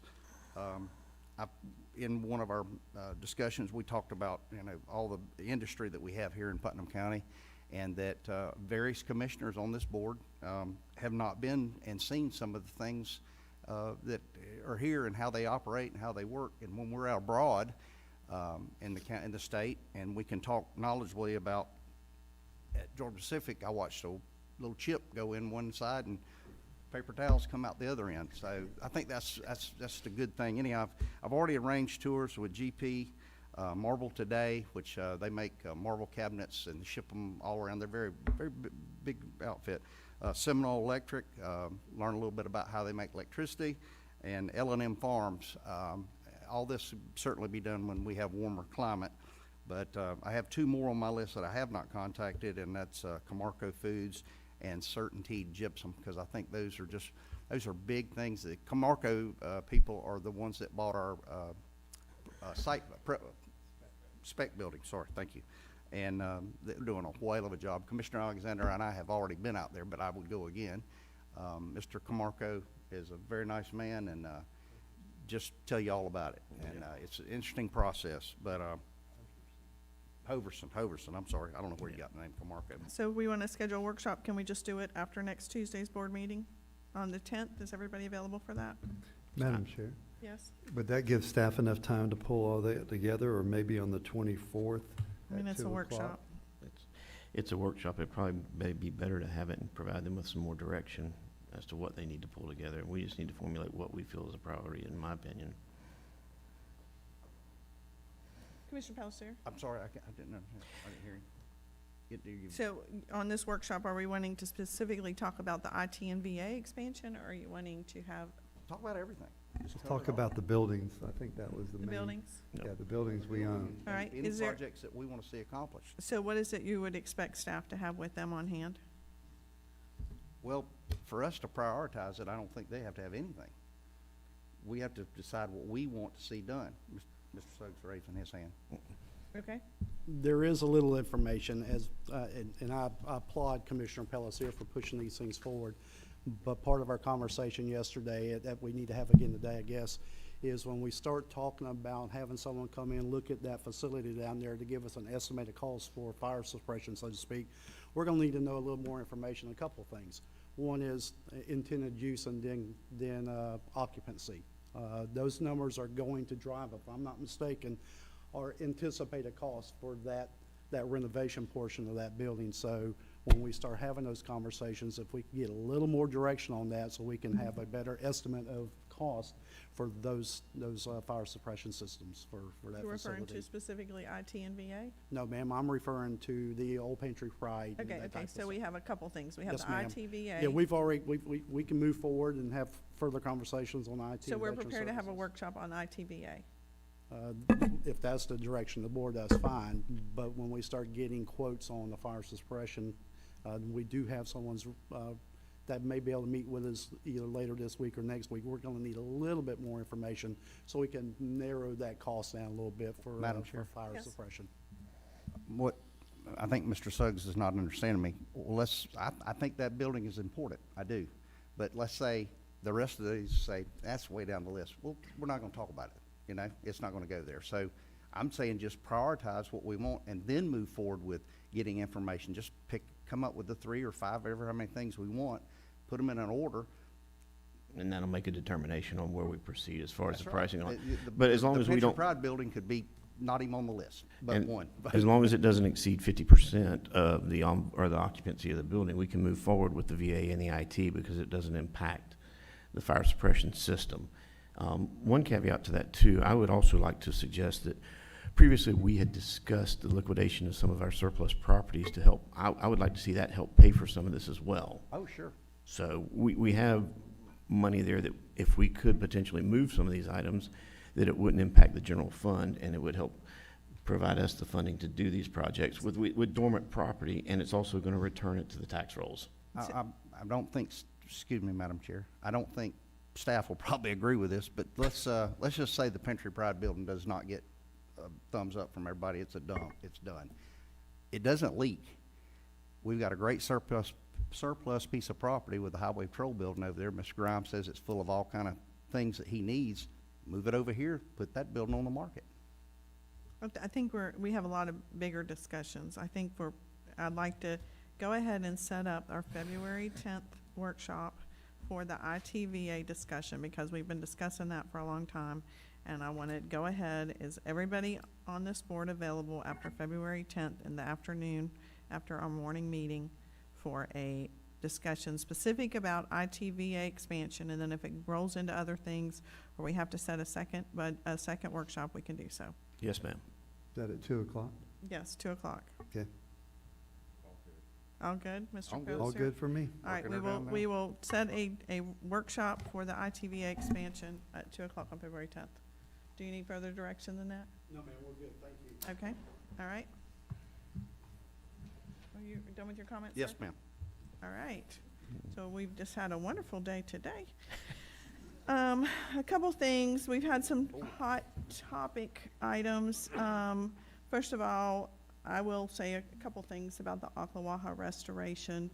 I do have the report of the survey that was done, and less than 500 people from Putnam County responded, and out of that, there was like a 70% that said that they were in favor of removing the dam.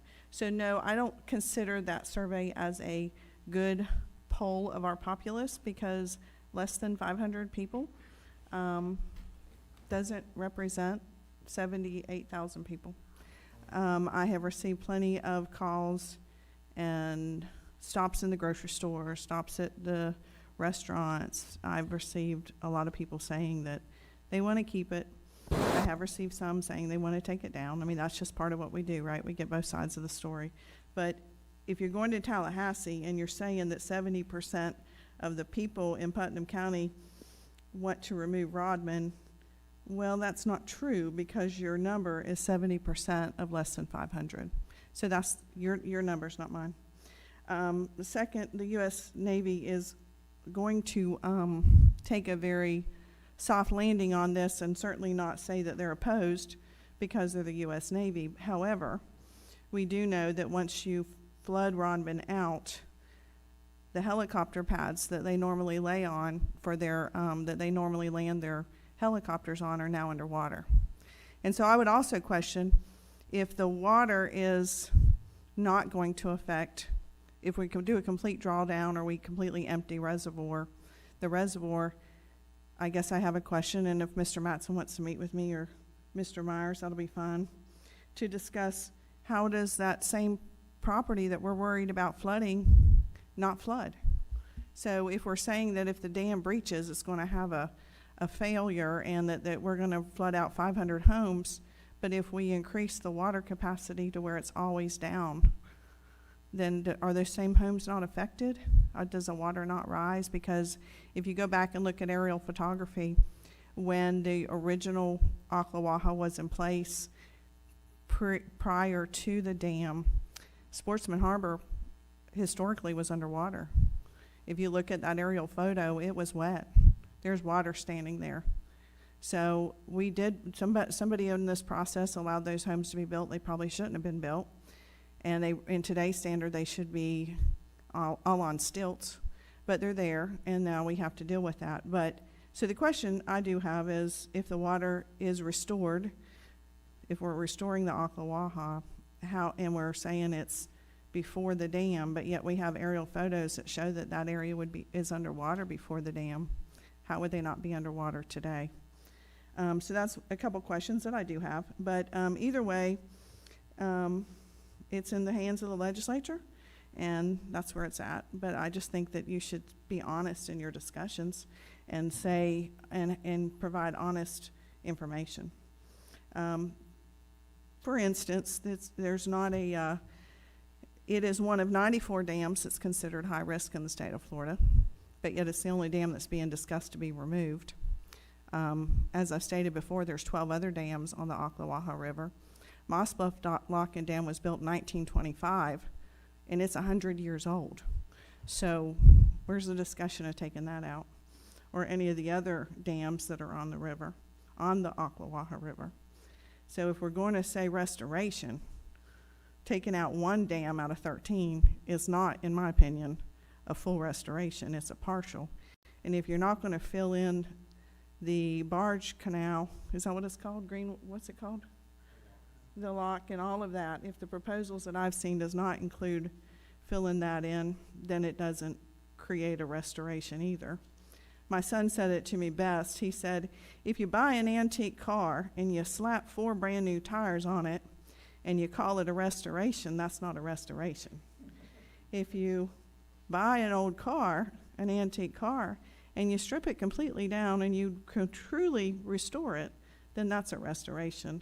So I see his point on this, because I feel like we got an antique car that we're slapping 4 tires on.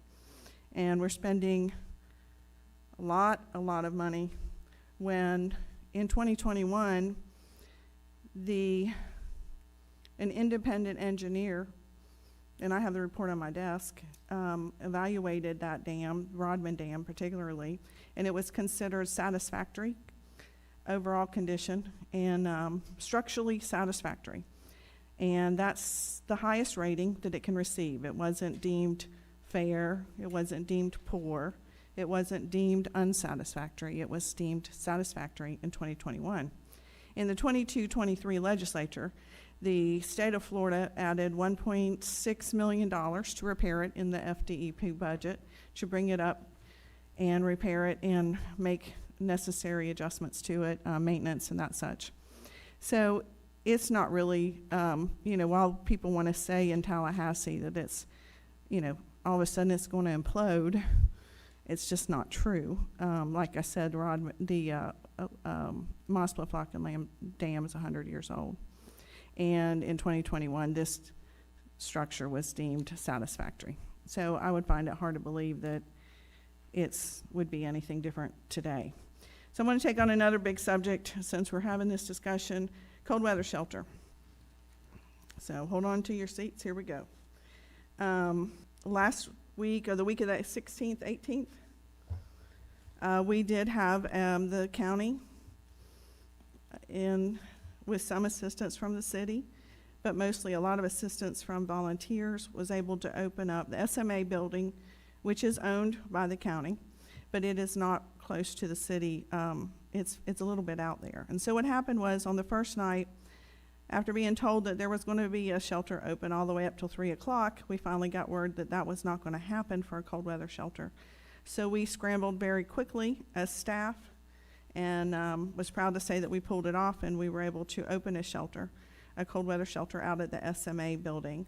And when we talk about this, people need to understand that it's not just opening up the doors and allowing people to come in.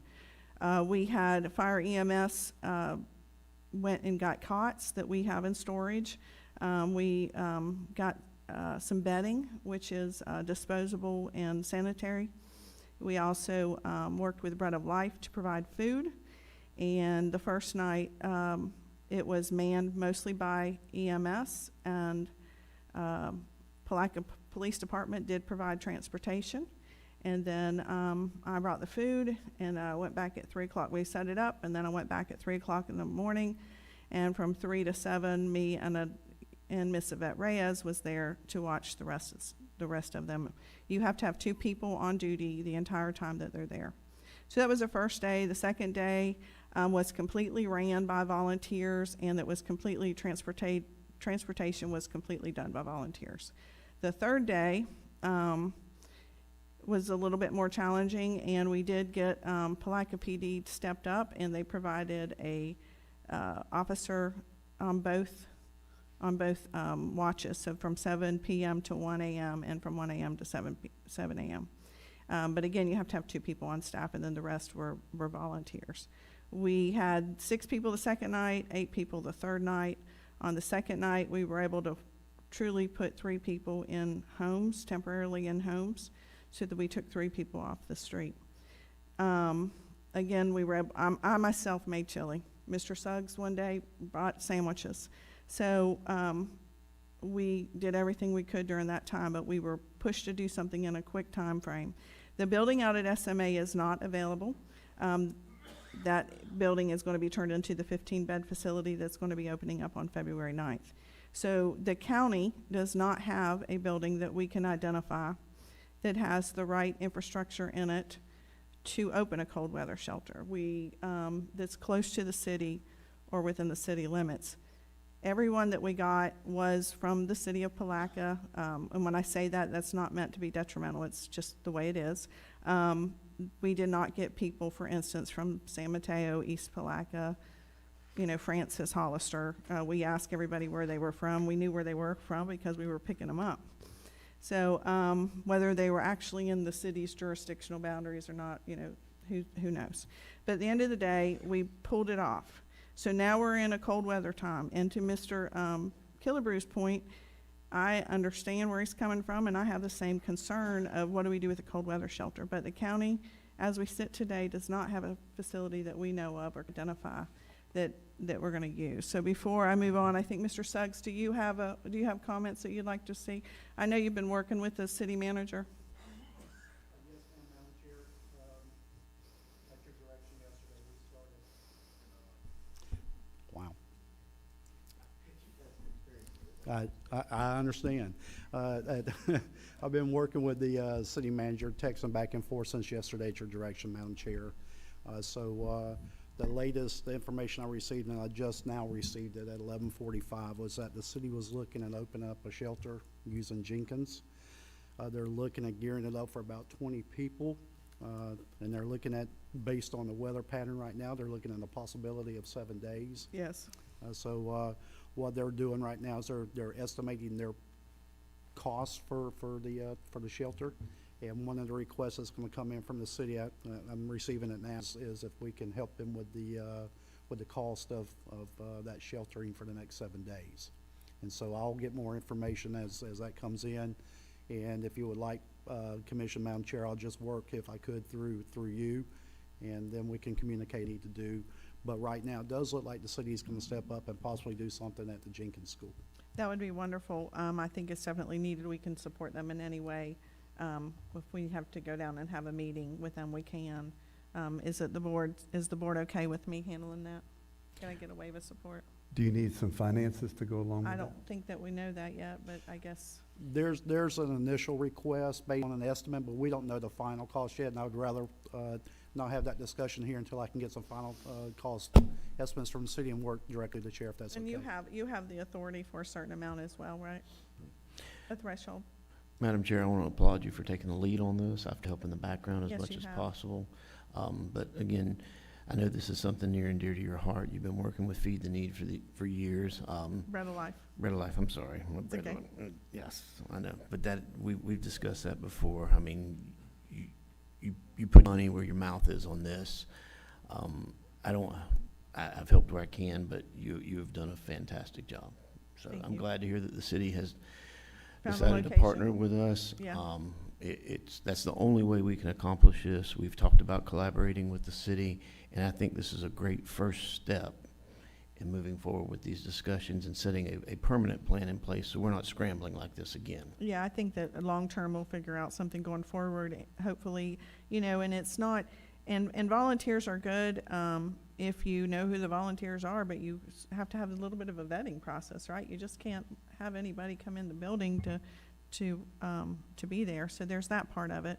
And, but I will say that when we had it the 3 days, we had no issues, and every person that was there was very thankful that we had some place open for them. And so one guy brought an air mattress, and the other guy said, I'm used to sleeping on the floor. And we talked him into the cot, and we had to wake him up the next day. He slept so good.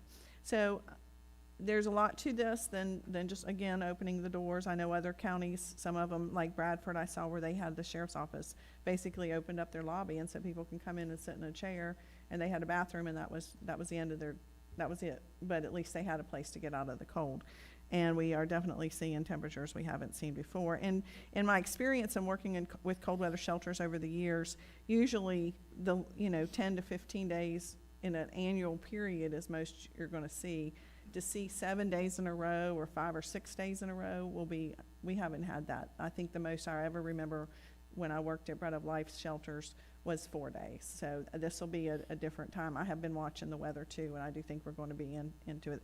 And usually we keep the threshold would have been 32 or below. So you do have to establish, when we're establishing our standards going forward, Mr. Grimes, what does that look like? What are those standards? And so that was one of the discussions that has to be figured out when we come up with a plan. Yes, sir. We do have a written plan, just so you know that I did tell you last week that we would have one. We do have it, we just have not fully vetted it out yet. Be happy to share it with you after the meeting so that we can get it on an agenda for you guys to work on. But it is done. It is in my email. I just haven't had a chance to fully vet, make sure it's exactly what we want. I want to thank you too, JR. And I would be remiss in not saying thanks to the staff. I know that you told me that Leo Matson, he was a huge part of this, and he pulled some strings and did some stuff to make sure made this happen on the last one. Obviously, you and Mr. Suggs have done so on this one.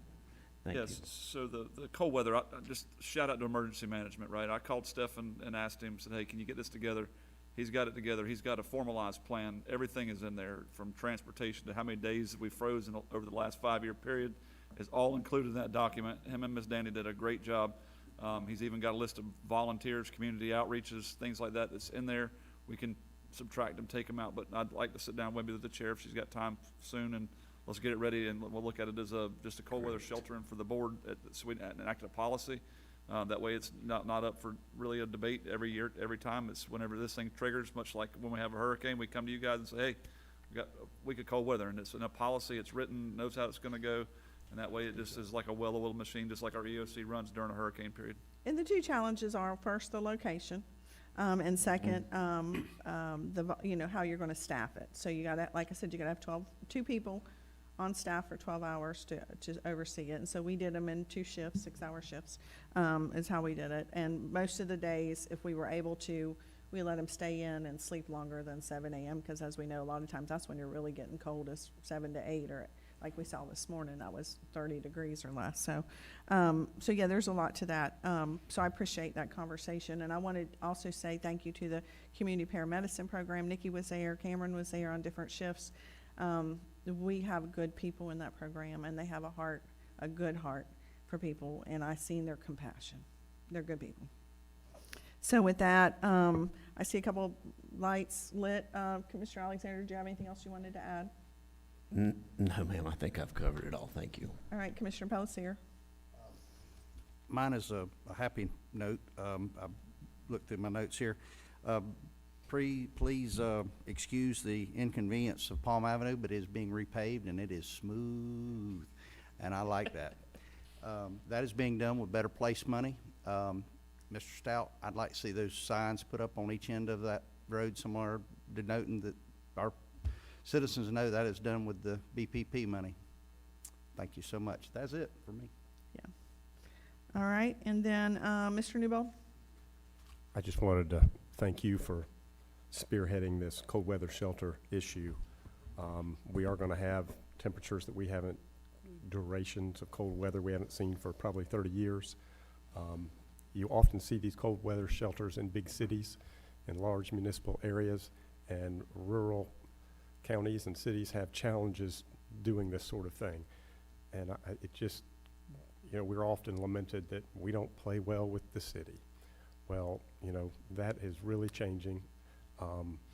It's very positive. Our staff, their staff, our administrations are working together on positive projects.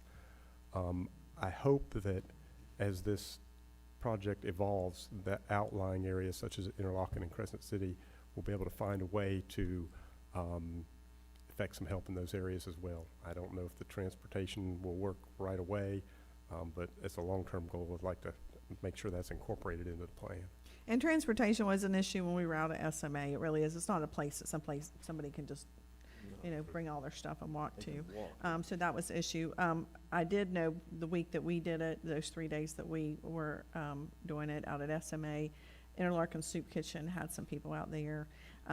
Mr. Grimes had shared with me that a couple of years back, that South Putnam Church had opened one, but then they never had anybody show up. So I don't know if they're going to have that discussion.